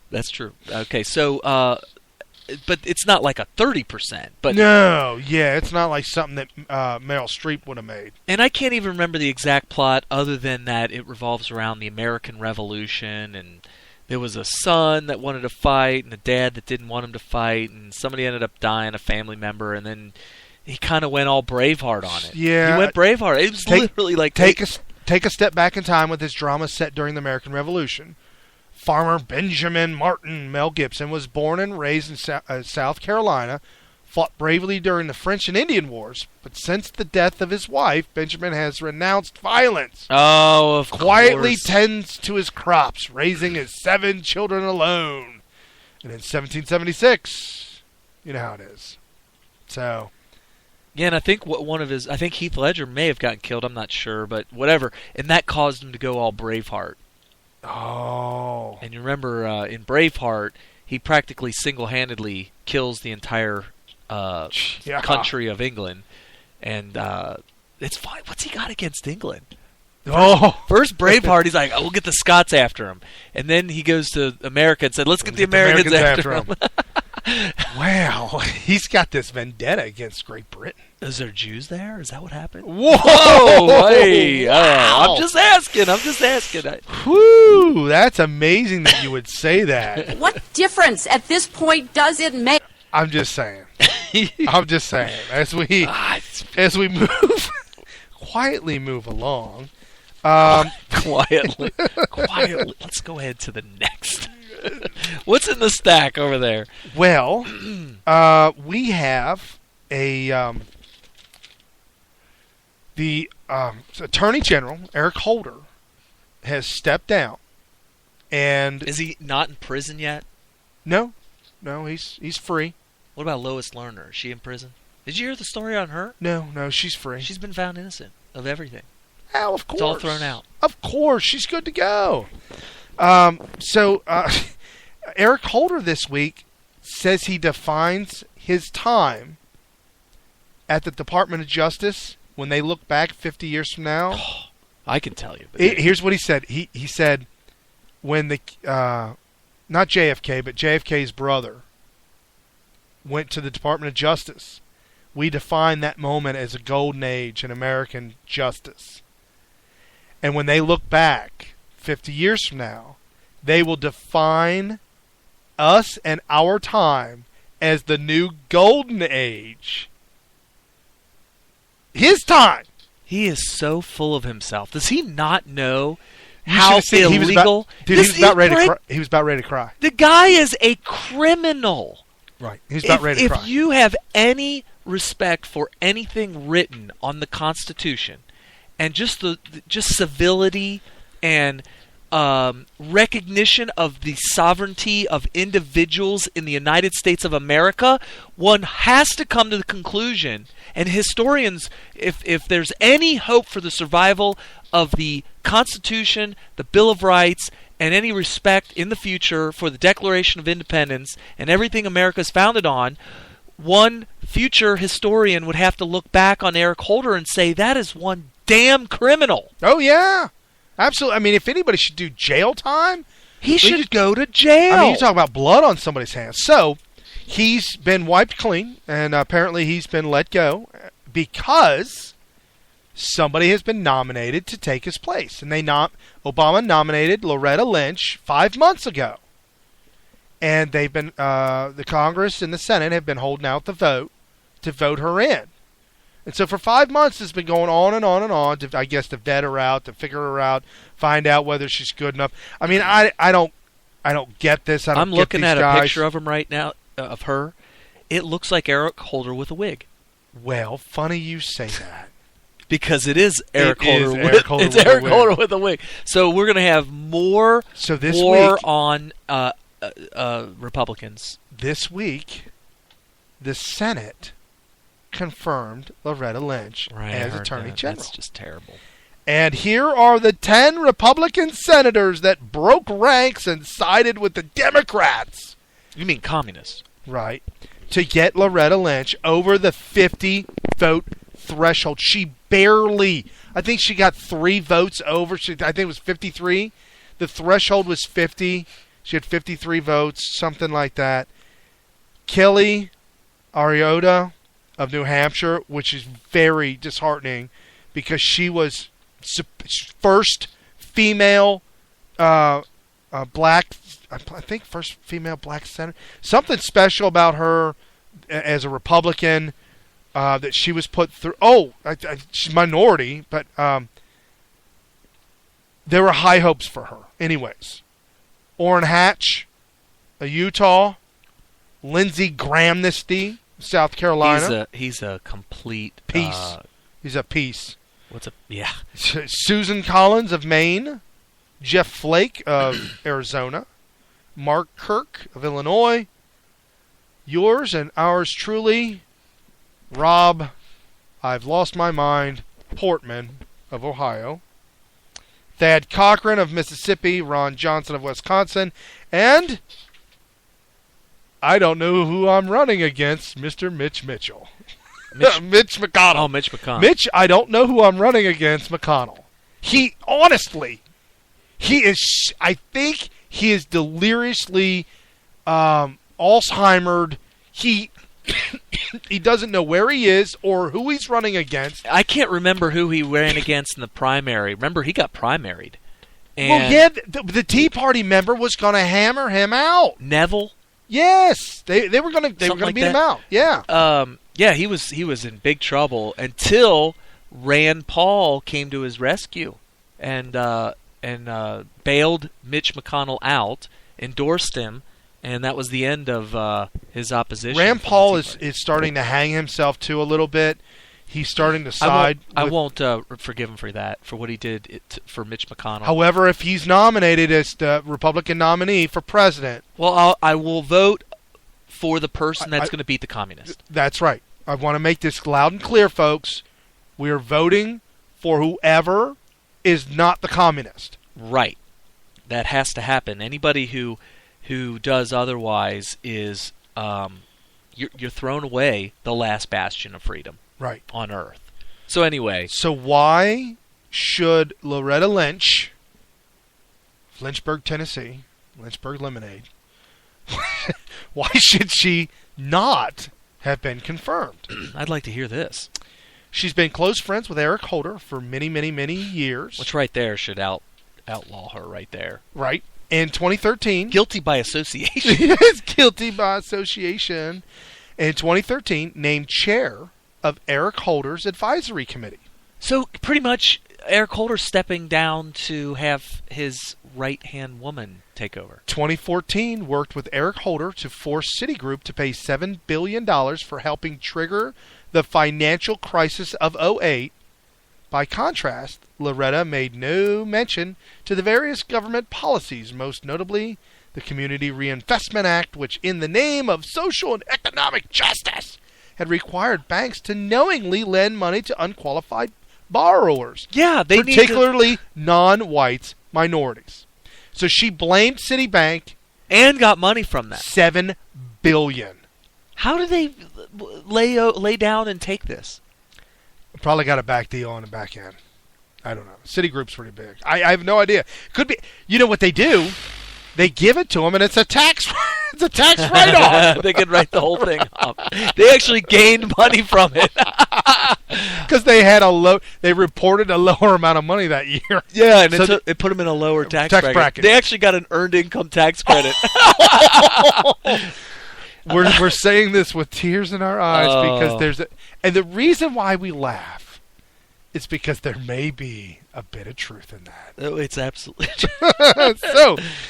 Whew, and okay, during the 2013 speech, which she delivered at the Martin Luther King Center in Long Beach, New York, Lynch asked the young people in the audience, "What is it that makes you feel oppressed? Is it the prison of racism?" What? At the Martin Luther King Jr. speech she gave at the center, she gave a speech, and she asked all the young people in the audience, "What is it that makes you feel oppressed? Is it the prison of racism?" The prison of you know who erected the walls of the prison of racism? All the black liberation professors and all that. They put these walls up for all black people that would listen to them. They put these walls up, and now they are in a prison that they can't break out of for some reason. We here at Smith Radio or help me, you break out. Yes, break out. Don't let them imprison you.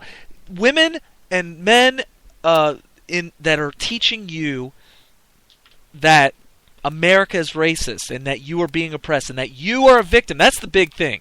They're making you a victim, and once you say, "Yeah, I feel like a victim," boom. They locked you up, threw away the key, and you are stuck in there until you have a paradigm shift. I was a victim for almost 20 years. Wait, you're black? No, I'm saying. I mean, I was a victim for 20 years in my mind, in a prison in my mind. Got to break out of it. I was born a poor black child. Steve Martin. I was going to say it sounded a little bit like the Iron Man guy from Tony Starks. No, Tropic Thunder. Oh, you're Tony Starks. Oh, was that his name? The Iron Man was Tony Starks. No. Iron Man, the guy who played Iron Man, his character's name was Tony Stark. Robert Downey Jr.? Right. Yeah. Tony Stark. Oh, okay. Yeah, he sounded like the Tropic Thunder guy. Dude, we got to get a sound clip of him. So, no, for 20 years, and I've said this before on the show, and since you folks want to hear more about us to relate to us, when I was young, it was in a bad situation to where I felt if there was no such thing as bad luck, I'd have no luck at all. Yeah. And I used to say that all the time, and people would laugh. So I continued to say it, and ironically, it continued to be true. In your head. In my head. And I kept spiraling downward and downward and downward. Jobs were bad, didn't work out. My attitude was bad, it didn't work out. It was everybody else's fault, not my fault. Why do some people have all the money and I don't have any money? I'm broke. I hate this. This is awful. Let's do this different. Let's do that. Nothing's ever working out. Go in the military. Well, I come out. I'm not rich. What? No job. Still not working out. Go to school. That doesn't work out because you know how they brainwash you.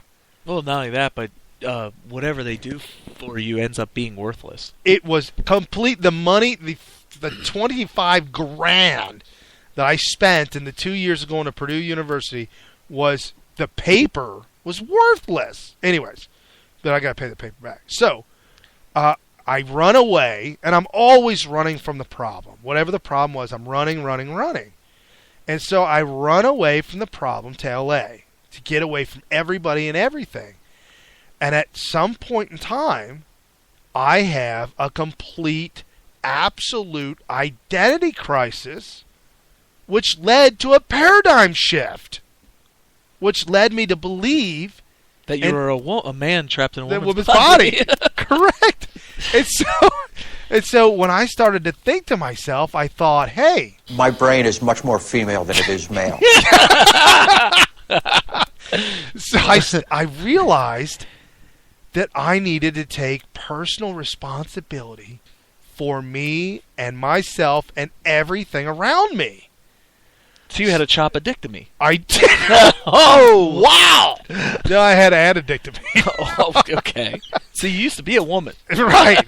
And so now I'm trapped in a man's body. A very good-looking man. So as I started to put all this together, I ran into Anthony Robbins, started reading the book.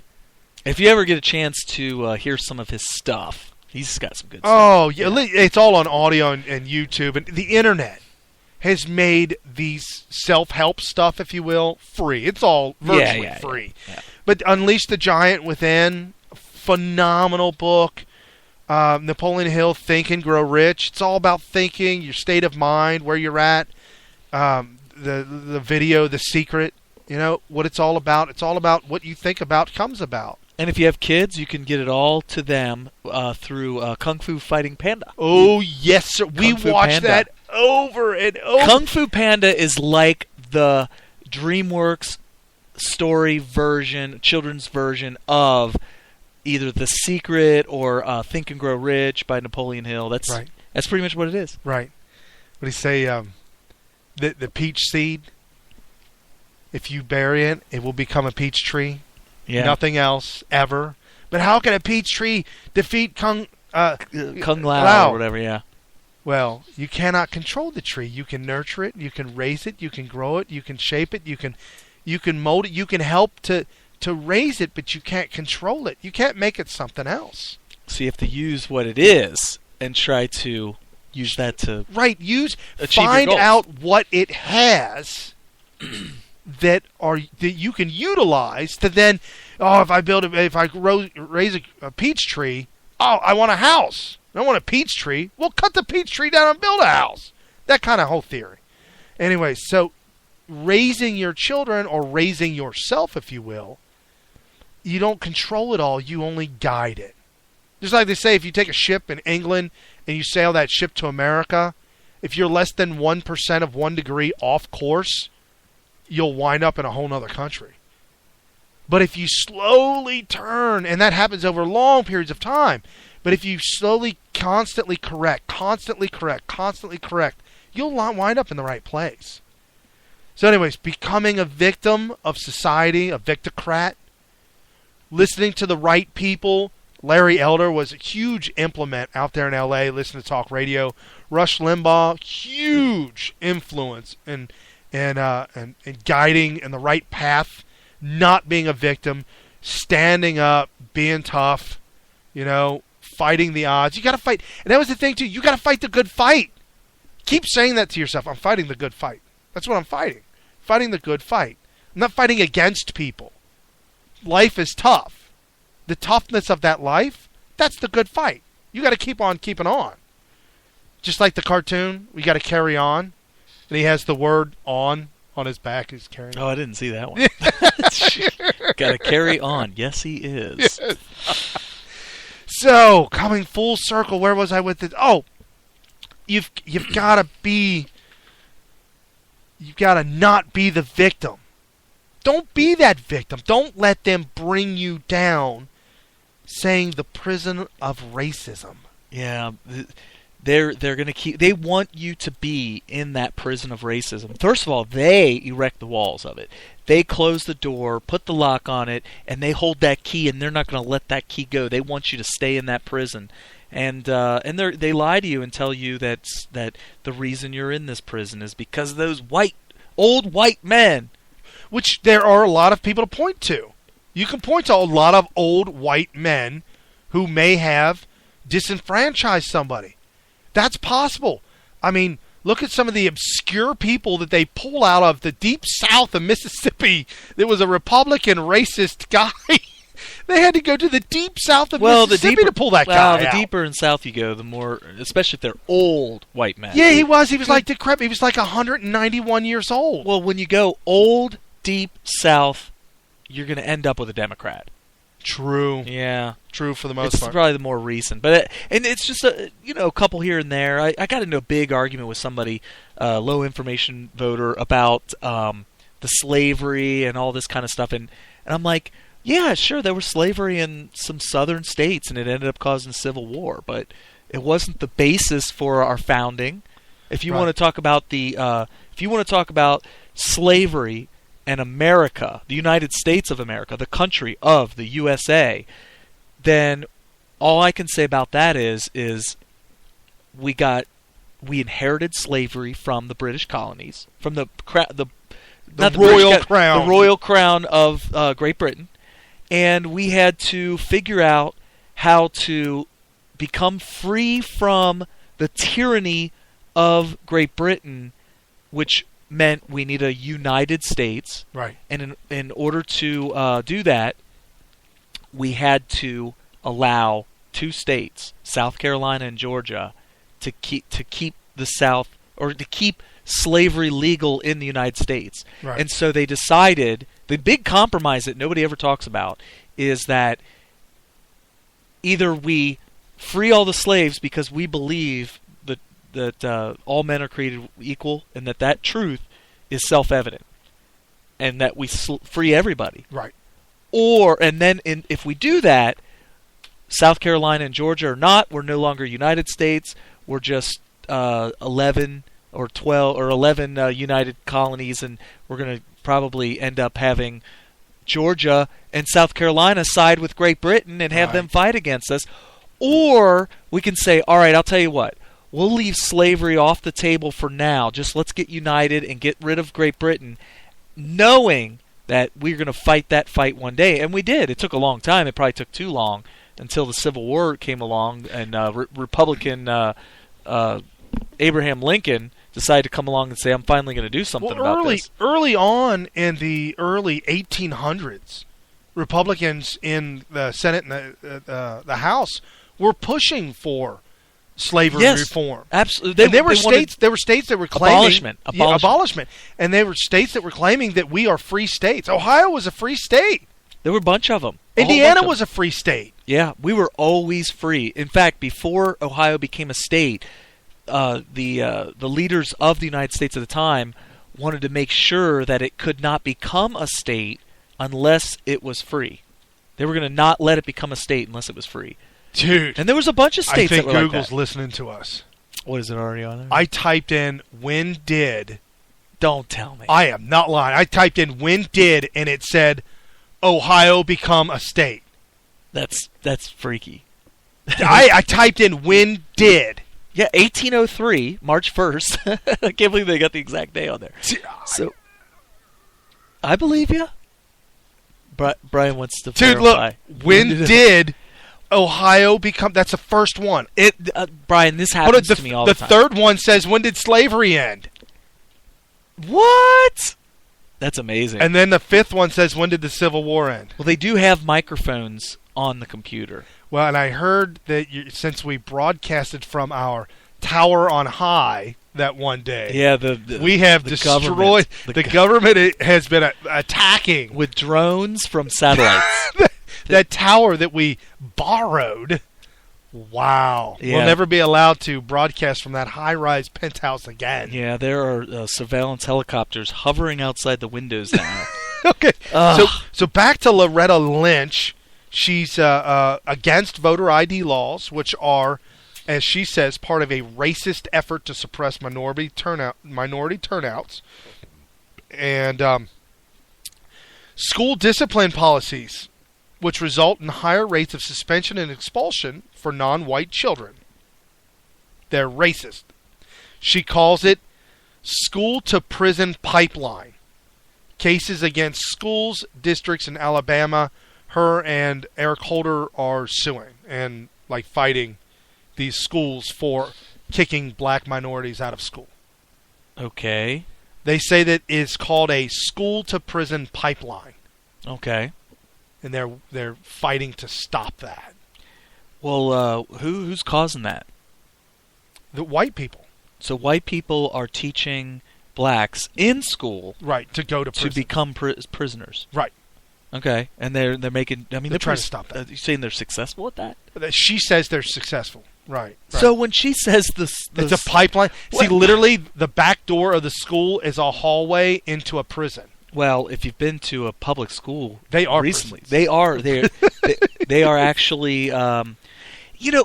If you look at what a prison is, all the aspects of it, all the attributes of a prison, and then you look at total freedom, right? No walls whatsoever. You're just out in the woods. Right in between full max security prison and full freedom, right in the center of that is public school. Ooh. So there is a transition. I'd venture to say that it's a little bit closer to full-fledged prison. Okay, right next to it. When you open the door of the school, it hits the door of the prison. Yeah. No, you know what it is? It looks like a school, but it's actually a chameleon. Yes. When you walk into it, all of a sudden you hear a... Yes, that is exactly what it is. And then you hear the key get thrown down into the... Wow. She sat on a panel titled Strengthening the Relationship Between Law Enforcement and Communities of Color, along with Eric Holder, Al, I'm Retarded Sharpton, and Bill, I am a full-fledged communist de Blasio. Is he? Bill de Blasio? Mm-hmm. Oh, yeah, that's the one with the red sign and the yellow de Blasio running for governor of New York. Yeah, I heard it. He's also kicking around the idea of becoming the United States premier. I mean, president. Did I say premier? Premier. Whoopsies. Woo-hoo, let the cat out of the bag. I quote, she said this at one of the meetings. Quote, remember that racial bias is pervasive. Research has shown that people who are not consciously mistrustful of African Americans or intentionally racist can still behave in a way that is influenced by racial bias. You know what that's called? That's called projection. Yeah, she's a racist, therefore she's going to start slinging the accusations around. Hey, I'm a racist and I'm a good person. Imagine these white people who I know are bad people. Right. So that is the most convoluted, overtly hypocritical thing ever. Right. So she says eliminate from the American criminal justice system all forms of racial discrimination against the most vulnerable members of society. Her and Eric Holder are working on this together. Why are they vulnerable? Because they're a minority? Well, she claimed they're vulnerable. So they are. Well, if she says it is. if you continue to tell someone a lie enough times, they're going to believe it. Well, it's not that it's a lie; it's just an opinion. And if you tell somebody that you think that they are inferior or minority, or that you're being oppressed by this giant imaginary Leviathan, they're going to believe it. Right. Well, and then when you throw out obscure, it's not proof, but it's obscure examples that may or may not fit the mold, or you work it into the mold and say, see what did I tell you? I know there's 300 million Americans in America, but this one right here, look at this one guy right here in Hamiltucky. That's the liberal MO. Right. It is the MO of the... I was thinking about this weekend, and I find it fascinating. It's going to be part of our manifesto. Okay. What liberals do is they have a certain ideology, a certain worldview, and a narrative to propagandize everybody who will listen on their ideology and worldview, and that it is the truth. And here's how they verify it and prove it. No matter what it is that they say that people do, or people, what is a fact, they will find the one person that verifies their statement. And you always will. Right. You could say that, and it's based on a group. So let's say, okay, you're like a white male. It doesn't matter whether it's male, white, or white male. They could say, you people do this. It could be anything. Right. That act or that declaration of something that you are or that you do could be anything. And there could be millions of examples that disprove her. But it doesn't matter, because they will find the one that does. Cops kill... actually, how about this? White cops kill unarmed black men. That's what they do. Yes. And they will say that, and the narrative will say that to everybody, and you could have everybody say, well, no, they don't, or you could say, hardly any of them do. However, they'll show you 10 examples. One over example. The last, could be one, but one example. But they'll doesn't matter. They'll pull up multiple examples, like this guy in Phoenix who went to grab for his taser and accidentally grabbed for his gun and shot the guy point blank. Yeah, and the guy is old and probably should have been retired. Now they're saying that he had reprimanded problems in the past, and they're trying to bring up his past. Well, however, that kind of scrutiny should come up if something crazy like right. that happens. But apparently, that happens more often than you know. I saw a YouTube video where this female cop, but she was white though. But she's a woman. Yeah, if she wasn't white, then maybe she wouldn't have done this. But, yeah, okay. So she pulls out the gun to just cover the guy. Guy's laying down, big guy. He's laying down. He's on his stomach. His hands are behind his back. She's just covering him. She's got the gun out. All of a sudden, I'm sorry. Oh my gosh! And she just freaks out. Shot the guy. Well, don't have your finger on the trigger. Well, and we learned that in the military, right. all the firearm safety. But I sent you that video from WikiLeaks. Well, I don't know if I sent it to you, but there's a video of a black man in a parking lot of an apartment complex, and a guy standing on his balcony filming it with his camera. And the cop walks up to him, and the guy's holding his chest, and there's cops standing around him, and he's bleeding. And the guy leans up, like he's sitting up. He's looking at the cop. He's like, "Why'd you shoot me, man? What the bleep, bleep, bleep? Dude, you shot me right in the chest. Why'd you shoot me?" Yeah. Like he's screaming at the cop, "Why did you shoot me?" He's got nothing in his hands. The cop's got his gun on him. White cop. Yeah. Was the victim black? Yeah. Okay. And he's screaming, "Why did you shoot me?" So, was it justified? Who knows? Did he die? Who knows? Boy, we are just awesome on this show today. WikiLeaks. You mean the whole thing could have been just fake? You know?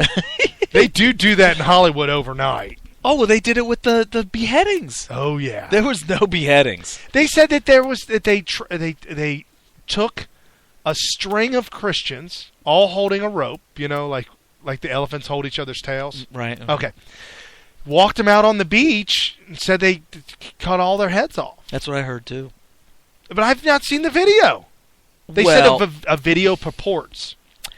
Hannity got in trouble. Did you hear about this? Ooh. He posted up on his Twitter photos or maybe video of the beheadings because he's like, hey, people should see this.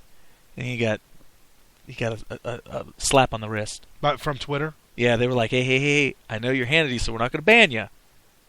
Well, you know what they did to us on YouTube. Oh, man. And we didn't even show the real thing. We are going to be punished for lifetime. It's actually amazing that we're not completely cut off. Well, for those of you who are loyal listeners, the latest breaking news on our YouTube account.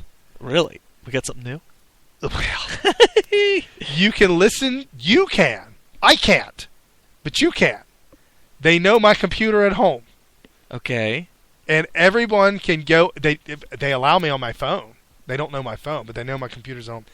Everyone can go to our YouTube account, youtube.com/SmithRadio, and view all our videos, all our programs. That's nice. However, we cannot edit them.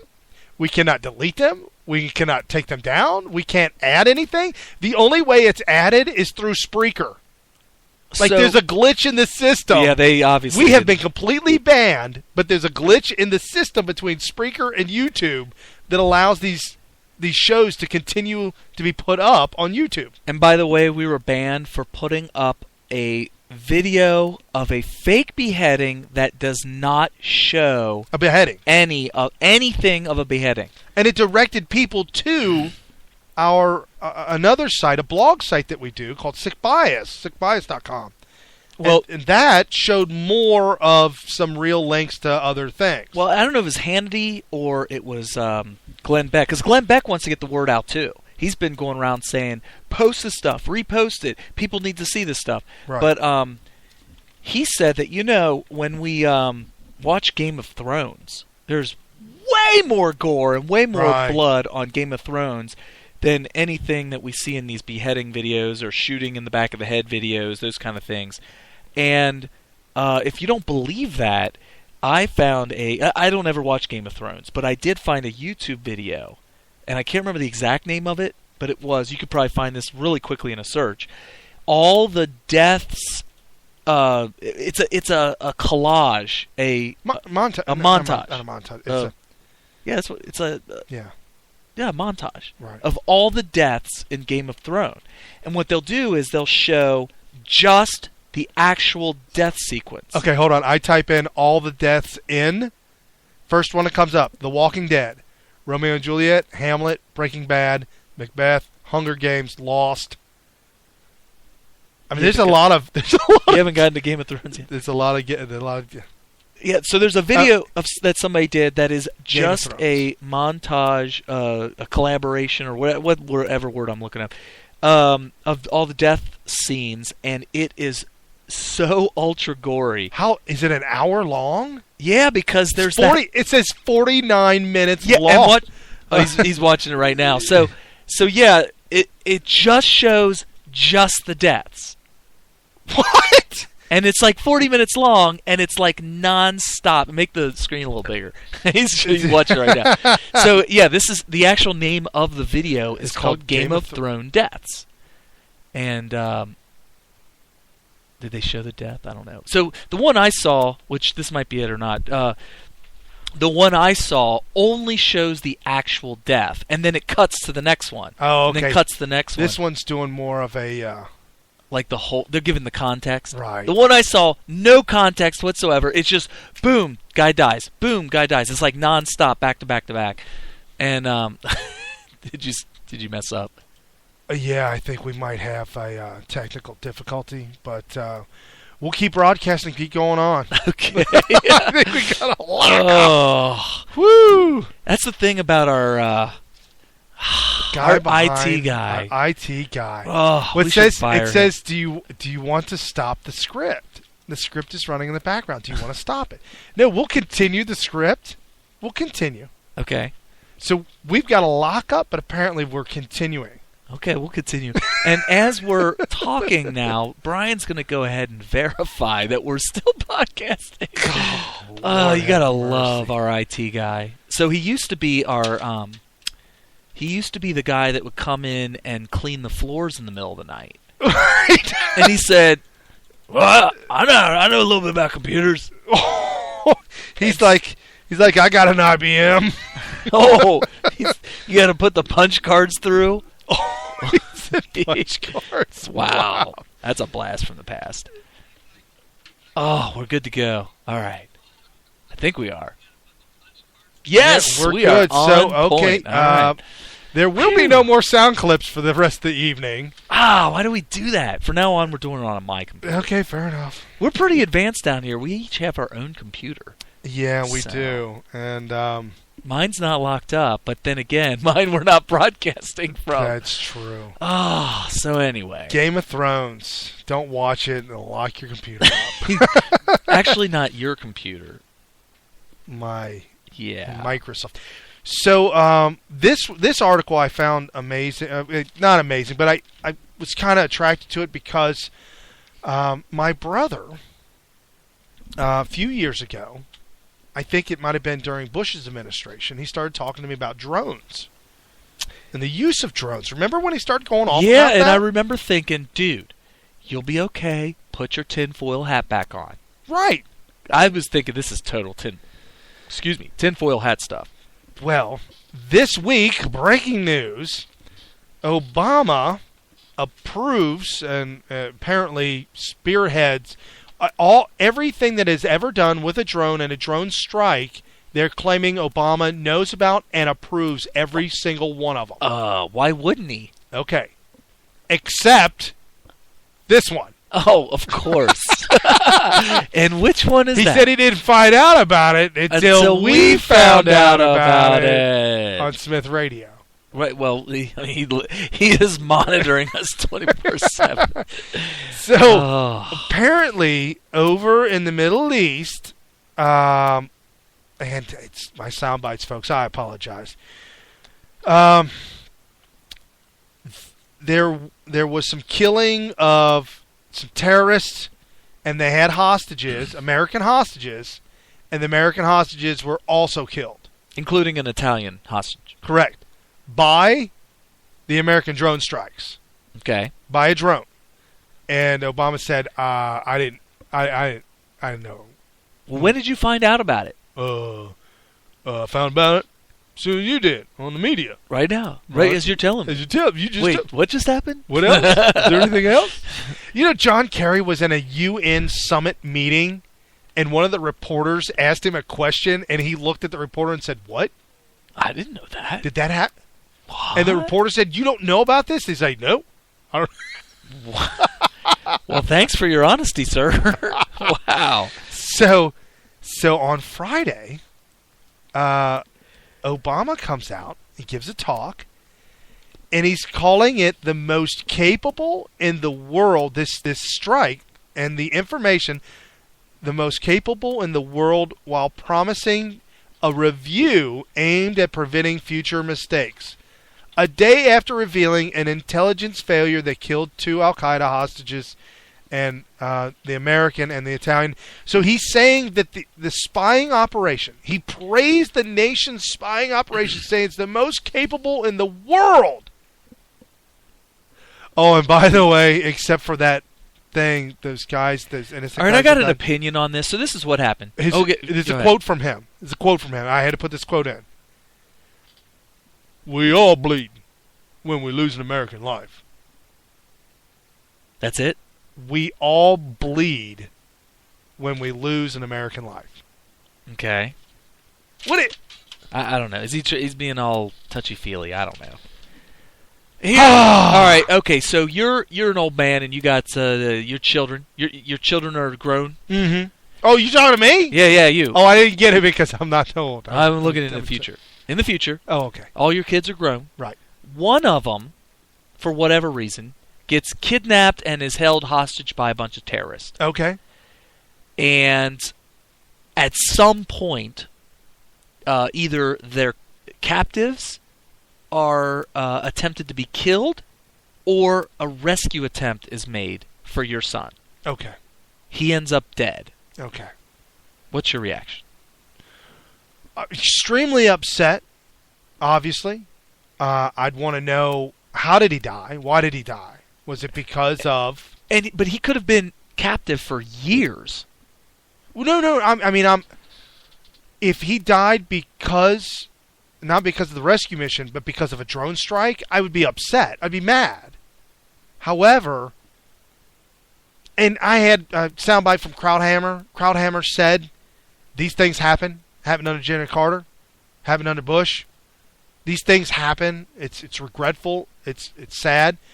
Judge Napolitano went off on a rant saying that that this treasonous that Obama is allowed to pick and choose American citizens that are killed by drone strikes and who are not killed by drone strikes.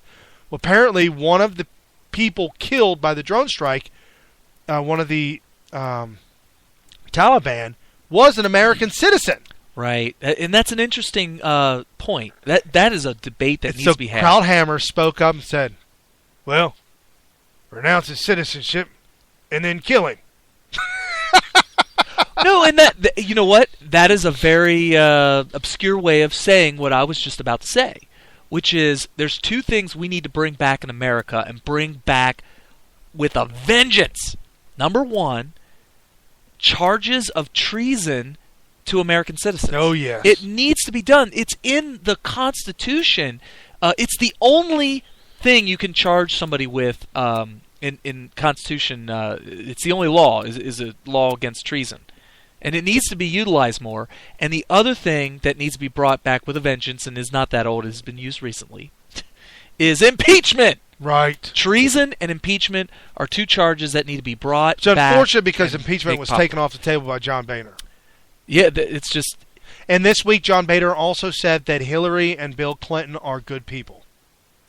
He did. He came out publicly. Well, we know Hillary is absolutely an evil devil. John Boehner said she's good. She is a devil. And we know how evil... Good people. The thing about Obama is, I don't look at Obama as somebody that is as evil as Hillary. Because Hillary, it's like what she's doing, she doesn't care. It seems like she knows she needs to do harm to people in order to get ahead. Whereas Obama is like, look, I don't want to harm people. Boy, he's got you in good. No, listen. He's got listen. This is how it is. You've been sucked in! Yeah, you're not listening. He knows that people are going to get harmed in the implementation of communism.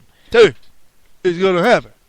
I'm sorry. But the thing is if he had a choice to be able to implement full-blown communism without doing the harm to people personally, I think he would do it. I think he would do it. Whereas Clinton, the reason she's truly evil is because she does the harm in order to advance herself. It's the difference between a surgeon's knife and a rusty hacksaw blade.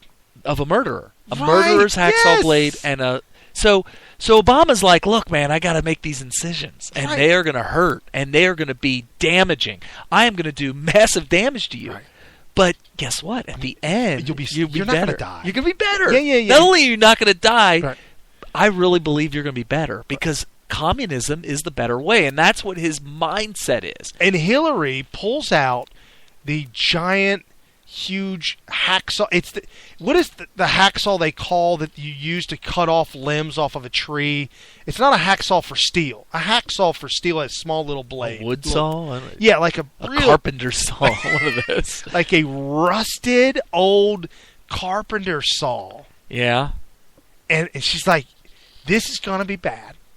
You're going to get infected. And you're going to probably die, but that's okay because I'm doing this because I like it. Right. That's why she's evil. Right. She not only is she doing it because she likes it, but she knows that when she's done with you, she can raid the house because this is just a home invasion. Right. She's in there. She has to hack you up into pieces to kill you, and when she's done, she could have all the jewels and the money in the drawer. You know, and when we look back in the past, and I know a lot of you folks that are listening are too young to know about the Branch Davidian.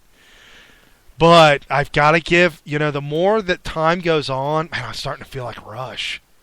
The more that time goes on, when I was a younger kid, my aunt showed us a VHS tape, underground tape. Beta. Was it a beta? A beta tape. It was an underground tape of that implicated the Clintons in the burning of the Branch Davidian building with they're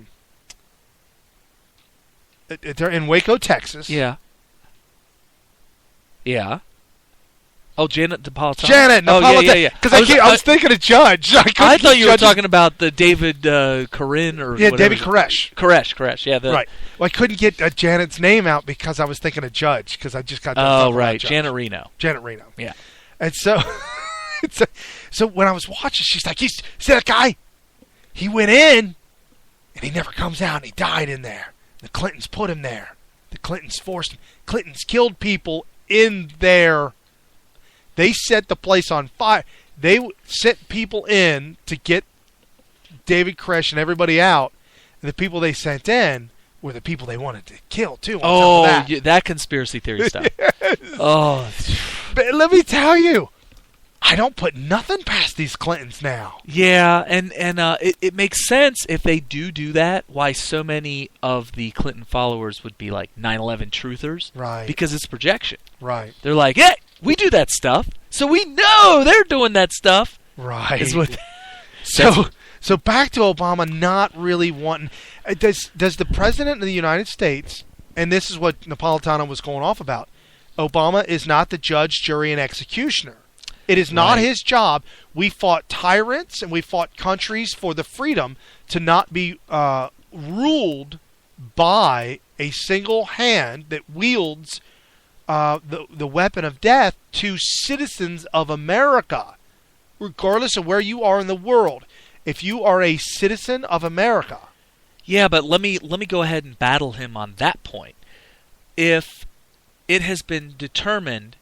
if a law is passed by legislature saying if you do this, you are a traitor, and if the executive branch says, this guy's breaking this law, and then a judge comes along and says, okay, let me see all the evidence, let me see the law, yes, he's done this, and he's broken this law, and my punishment, or my ruling is that if Obama wants to send a drone in to take him out, I approve that.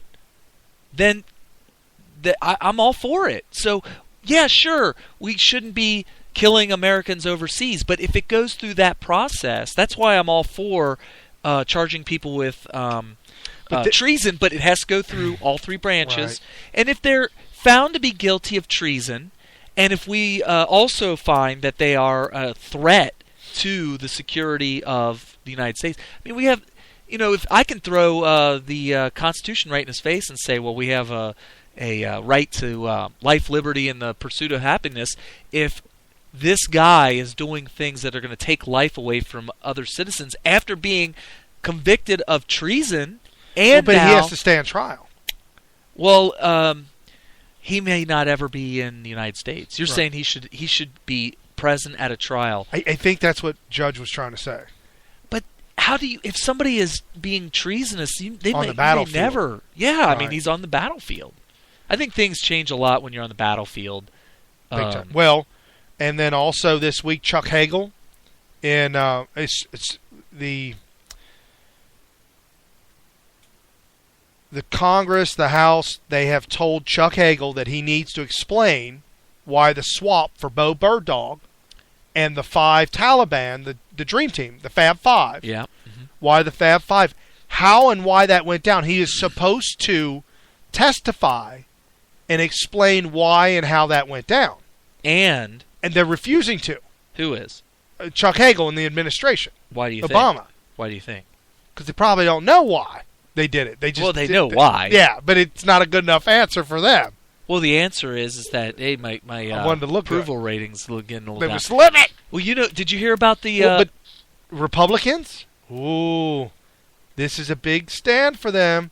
Republican lawmakers now plan to attempt the unusual step of locking down $500 million, which is 25% of the defense secretary's budget, until the Pentagon provides all the documents that the House Armed Services Committee has demanded as part of its investigation. And you know what could pile on as a catalyst to make this really, really happen? To not let them get weak in the knees and let up on them? Really stay out? Because we just ended up killing a couple of hostages with drones that we could have traded the Fab Five for. Instead, we traded them for a freaking traitor. Bo Bird Dog. Yeah. So we trade the Fab Five for a traitor. You know, he's probably going to be, not probably, he will be court-martialed, probably sent to prison. The brig, yeah. The brig. Meanwhile, we have to send in drones to end up, I know we didn't send them in to kill the innocent American hostages, but they ended up dying. Right. We could have got them back in the swamp. Right. You know, I was just thinking, you sign up for 4 years in the military and you wind up spending 20 because 16 of those years you're in prison. Man!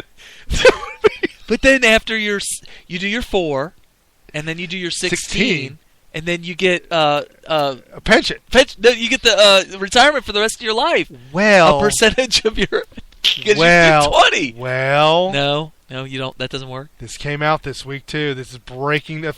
You fell right into it. You've been reading my notes. No, I have no idea. I just as soon as you said 16 years, I had to say, wait a minute, that's 20 years of service. Obama signs on to a 20% military pay cut for retirees. You mean if you're retiring at 20 years and below, which you can retire between 16 and 20 years, in the Air Force you can retire at 16.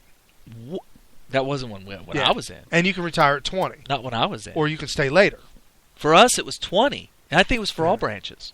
There was something about 16. No, not 16. Because there was a guy that wasn't allowed to re-enlist after 16 years.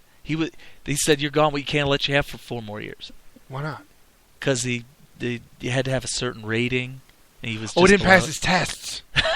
But see, in the Air Force, you got to pass a written test. Yeah. No physical, just written. Of course. And when you're an officer in the military, you have to submit a picture along with your resume to see if you fit the part. You got to look the part. Okay. Of the position. If you're applying to be a major or a colonel, you have to look the part of a colonel. Okay. So you have to submit a picture. So you have to look like the Lou Gossett Jr. on yes, Iron Eagle. Or you have to look like the no. You have to look like the Blue Eagle on the Muppets that did the news. That guy.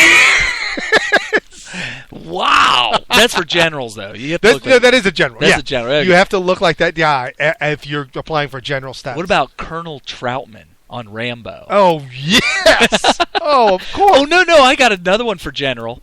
Ed Harris. Definitely. Yeah. He's general all the way. Yeah, general all the way. Yeah. Definitely. Dude.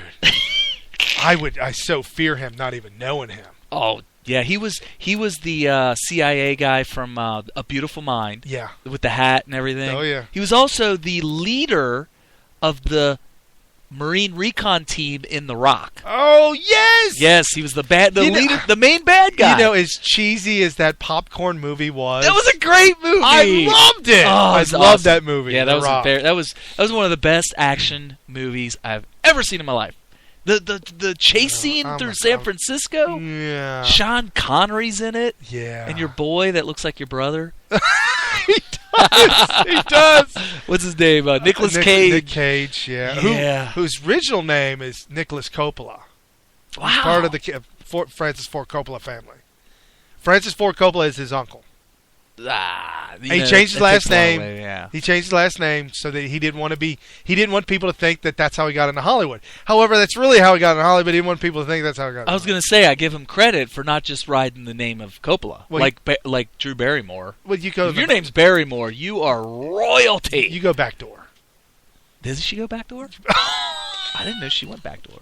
Well, that's how you get in, like Flynn. Okay. Well, look at Clooney. Rosemary. Oh, Rosemary, yeah. And his dad, George. Yeah, well. On the nightly news. Well. It's all a mix. It's all incestuous. So Mr. Obama said that the proposals are an important step forward. Oh, sorry. Yes. These are an important step forward in protecting the long-term viability of the all-volunteer force, improving the quality of life for service members and their families, and ensuring the fiscal sustainability of the military compensation and retirement systems. I don't know what I just said. That was on my teleprompter. I heard what you said. So you're going to cut... You know all those words in there. You know the average person watching him speak, it glazed over. Glazed over, but basically what he's saying is we're going to give more money to people that didn't earn it and take it away from our heroes. Yep. That's how he rolls. That's what he said. The only people that are held up as heroes in his book are the Bergdahl traders of the world. Right. And the racist people that he makes Attorney General. Right. I watched a movie that a documentary, if you will, a self-made home movie. He set up the tripod. Dude, it was with a potato. It was a potato camp. He put the potato on a tripod. He took toothpicks out and made a tripod in the potato. Okay, all right. And filmed this. And your dad put it on VHS, then transferred it to DVD, and then transferred it to Beta. Realized I didn't have a Beta, and then went back to DVR Plus. And said, can you play this? Because he didn't finalize it yet. I put it in my DVD player, not looking at it. I just, knee-jerk reaction, just flipped it in a DVD player, and it said, unrecognizable device. Yeah, it's got to be finalized. So I pulled it out, and it said, oh, DVR Plus. I was like, dude. So I put it in my laptop, and the computer's like, all right. Do you really want to play this? Right. It doesn't start automatically. Warning sign comes in, says, "Are you sure?" I said, "Yeah, I'm sure." Do you recognize the? Said, "Please check these 3 check boxes if you commit to the playing of this piece." I said, "Okay, all right." After watching this, I'm gonna do a piece on it later on, but I just want to get in. This is a segue into this Islamic thing. Islam and Christianity cannot be together and survive independently amongst themselves in this world we call Earth. Well, why is it that Jews and Christians can live together? Part of the same lineage, part of the same Christianity, not Christ. It's part of the same Bible, God. They know, but they all connect. Correct, and I believe that Islam connects, and we're going to have the pastor on one day because he's a theologian in this field. Yeah. However, Muslims connect through this, from what I'm told, in the Bible, but happen to be... They're all like connected through Abraham. Right. And then the children, and there was a split. Well, at one point in time, they started worshiping all these different brass monkeys, brass bulls, brass rings. I don't know. Right. They started worshiping all these different idols. And one of the largest idols of all the idols, like the Michael Jackson of hip-hop. Okay, all right. He was the Michael Jackson of hip-hop, was Allah. Okay. The idol of all idols. And so Muhammad said that this idol is the idol, the end-all, be-all. This is the Michael Jackson of this is God, Allah, which was an idol. And so Muhammad wrote the book of the Quran.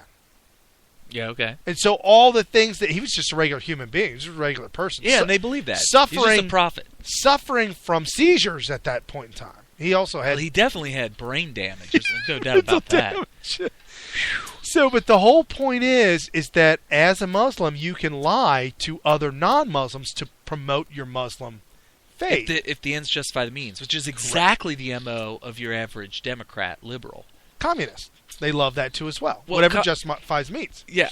Anything, yeah. I mean, there's a lot of similarities between those of the Muslim faith and those of the communist faith. I mean, there's that is the most glaring similarity, is that they can do whatever. Like, I'll give you an example.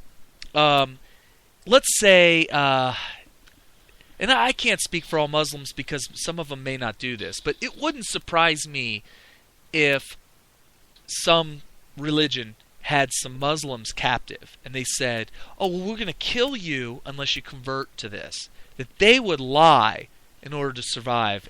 You, in the Muslim faith, according to this documentary I watched, in the Muslim faith, a certain person that we all know claimed Christianity. And according to the Quran, you can say and do whatever you will. However, Allah knows your heart. Ah. So if you say that you're a Christian, and you say that you'll do these things, and you say that you join Jeremiah Wright's church, and you walk down the aisle, because in Jeremiah Wright's church, all you have to do to be a member of the church is you walk down the middle aisle, and you pay your fees, and you're good to go. Okay. So you say those things and do those things, but Allah knows your heart. Interesting. See, I didn't know that part of it. You're so you green lit. I didn't get very far into it because of the time constraints, but yeah. Let me tell you, I will weather through this for you folks for this show. My wife's eyes were bleeding. She couldn't take it anymore. I said, okay. It was a tough watch. I said, after an hour, because it was filmed with a potato can. Well, not only that, but it wasn't meant for your entertainment. Right, no, it's meant for documentary purpose, documenting. Not even that. It was, imagine if you went to go listen to somebody at a seminar. Yeah, but not a very good one. Right, and you go to it and you listen and you're like, okay, I learned something. Now imagine that seminar being videotaped and you watching it at home. From the videotape of the seminar. Yeah, no, it doesn't work. And I've done that before and it doesn't work. It takes extra effort to stay engaged. Right. So if you commit to that and you do that, you're part of the Muslim community. And another thing, if you say that some of your family is Muslim and some of your family is not, that is a false nomer. That cannot possibly be ever. Because of the man and the lineage and the family. Once a Muslim man impregnates a woman, she and the embryo are instantly Muslim. And forever. Forever. Well, they can believe that whatever they want. But no, it's interesting that you say that. What I said was right, even though I didn't hear that part of what he said, which is that if a bunch of atheists captured some Muslims and said, we're going to go ahead and murder you if you don't convert to atheism. Right, and you say, oh, I'll convert. Yeah, it's cool. Yeah, the Muslim would lie and say, I will, and get the heck out of there and be like, ha ha, ha, I lied. Yeah, whereas the Christians just won't do it. They'll say, I will not denounce God, Jesus, all that stuff. Bro, and then they end up getting killed. Yeah, you can't. They end up getting killed. Yeah. So that's a big distinction between the two religions. But that's the same thing with Democrats running for office. If they feel like their best odds of getting elected or obtaining more power is to say something that runs completely the opposite of what they believe, then of course they're going to say it, because it's not about their belief system or their convictions or their principles. It's about obtaining power. Right. And that's a very key distinction that you should know if you are a little bit unsure of how politics works. That's how the Democrat Party works. They will do or say anything, even if it's completely contrary to what they are actually going to do. Right. In order to obtain their power. So we watched a movie this week, and it was made back, maybe in the 12th century, 14th century. The movie was made back then? Well, I mean, it was set in that time frame. But they were battling. It was digital. They actually chiseled ones and zeros on a wall. And so we read them, fed them into the IBM. Yep. Through punch cards. And so we watched this. My wife looked at me and said, oh, my goodness. We've been dealing with these Muslims for this long? I said, yes! They were killing people back then just as they're killing people now. And this past April 24th, marks the genocide of the Armenian and other Christian minorities in Turkey in the Islamic Ottoman Empire, which was the last caliphate, which right now the ISIS and Islam and the Muslims, they are attempting to restart, and this is the second caliphate. Most American historians who have examined the question agree that what the Armenians experienced was a deliberate, calculated genocide. It's back in 1915, so it's over 100 years. This marks 100 years ago. More than 1 million Armenians perished as a result of execution, starvation, disease, harsh environment, physical abuse. The people who lived in eastern Turkey for nearly 3,000 years, it was 2,500 years before the Islamic Turks invaded and occupied, which we know is Turkey today, lost its homeland. It was profoundly decimated in the first large-scale genocide of the 20th century. At the beginning of 1915, there were some 2 million Armenians within Turkey. Today, there are less than 60,000. And these Armenians are Christians. Yeah. Mm-hmm. Almost an entire ethnic group was eradicated if early 20th century Turkey had the apparatuses and the technology to execute on a mass scale such as Germany did in the 1940s. The entire Armenian population could well have been completely annihilated from the earth. So the lack of technology actually saved the Christians in Armenia. From the Islamic Turks. Right. And this is kind of tied into what ended up causing World War I, right? Oh, yeah, it's just all a part of it. World War I. And that's like a part of history that's just kind of ignored or glossed over. Well, or not even mentioned. Obama, when he was first elected, said that he was going to acknowledge this. Really? Set aside this. Make this a point, like a holiday, like a thing, like an official thing. You know how the official things are. Mm-hmm. When you get an official thing, you got a thing. Mm-hmm. Right. So every year, they keep asking him to do this thing, and he never does. And this year, once again, my sound clips aren't working, but once again, he glossed over it and didn't do it again. And the Muslims in the Middle East are still denying that there was ever a Holocaust that ever happened. They said that never happened. That never happened. Not in my mind. Right. Not in my mind. I'm good. As far as I'm concerned, it didn't happen. Hey, speaking about genocide and homicide and Hitler, the last person alive in his 90s from the days of Hitler, who was a soldier or somebody supposedly responsible for killing 30,000 people himself. Personally? I Okay. don't know how that's possible. Said that he's going to testify and open up. He's going to tell everybody everything. It's a tell-all book. It's a tell-all. Autobiography. On the stand. He's being ran up the pole. I guess they're going to put him... I don't know. Do you put somebody like that to death? I don't know what you do with somebody nowadays. In his 90s? Like, let's execute him. I don't know. What do you do? You're already there. What's the oldest person's ever been executed? I mean, I don't know. They're not executing nobody. They put him in prison for the rest of his day. There's 1 day left. Yeah. Did somebody die while the trial was going on? Some Nazi, or he was about to go to trial? He ended up dying. Ugh. I had a tribute to The Greatest Generation. Speaking about that. I'll tell you what, when we were growing up, everybody's grandpa was that Greatest Generation. I still, to this day. Everybody. Every friend you had, every one of them had a grandpa that was a World War II hero for the most part. Yep. And they really knew what was going on. They were the last generation that grew up with the American dream and raised properly. Right. After that, and this is the fault of the Greatest Generation. You can call them the Greatest Generation all you want, but they were the first ones to spawn, trip, and fall flat on their face. Right. And what happened was they get out of World War II, and they said, you know what? That was a bad one. Yep. That was a really We're bad never one. going to let this. We can't let it happen. No.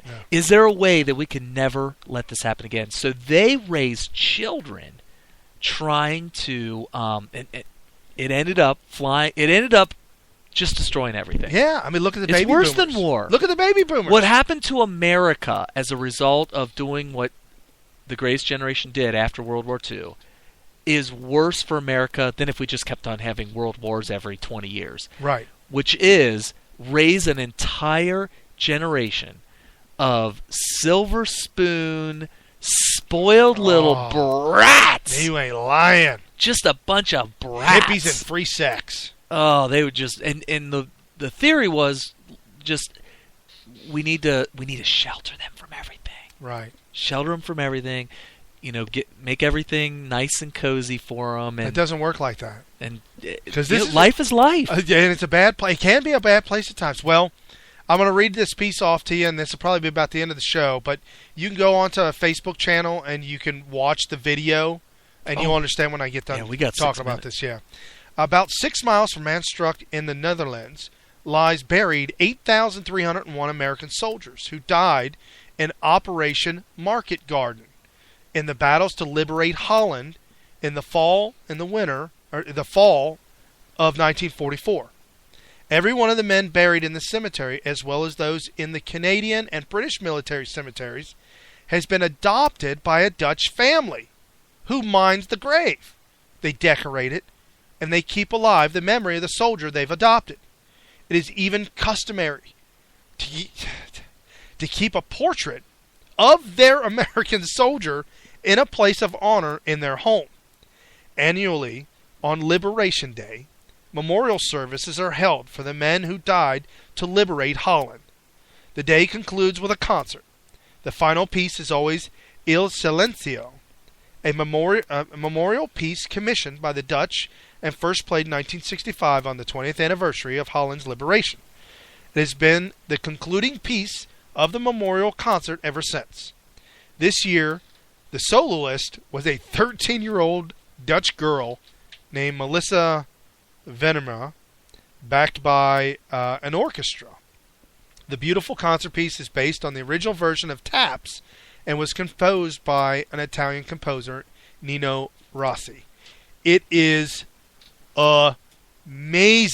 This 13-year-old girl on a trumpet just ripping out the greatest version of Taps I have ever heard, and it's 4 minutes long. I was going to say, I mean, Taps is a pretty simple song. Did she go on runs and stuff? Oh, yeah. Oh, so did she but it's very elegant. Is it? And Okay. very delicate. And Because the whole thing about Taps is that it's a somber, quiet, like not quiet, but like a slow. It's what you play usually after a moment of silence, or when somebody dies. Well, at the Indy 500, they do a prayer.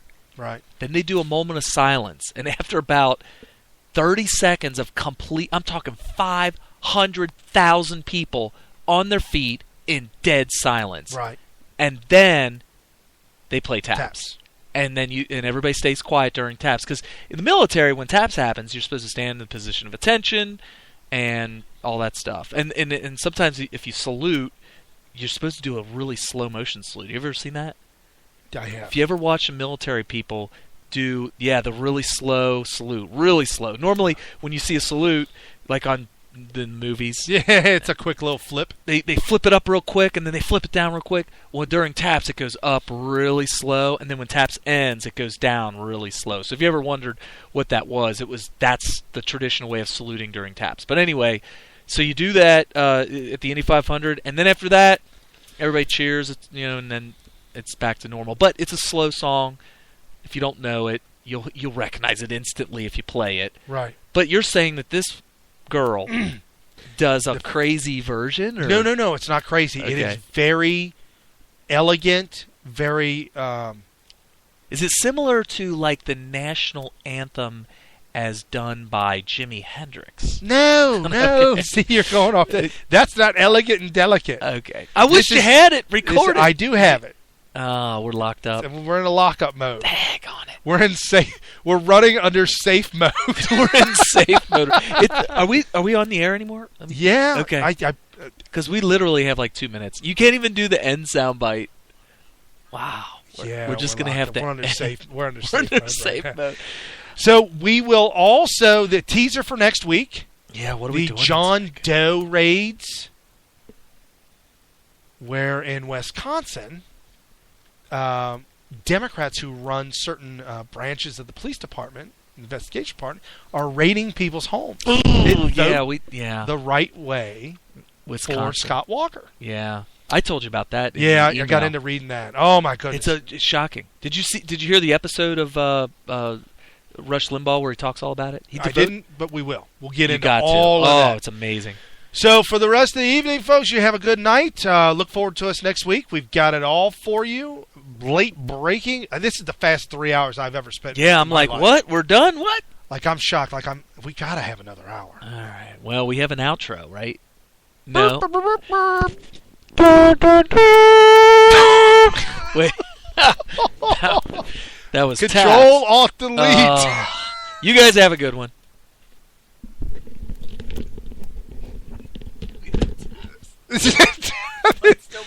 Dude, that is hysterical. Well, okay, we'll do a full on reset. You gotta rip the plug out of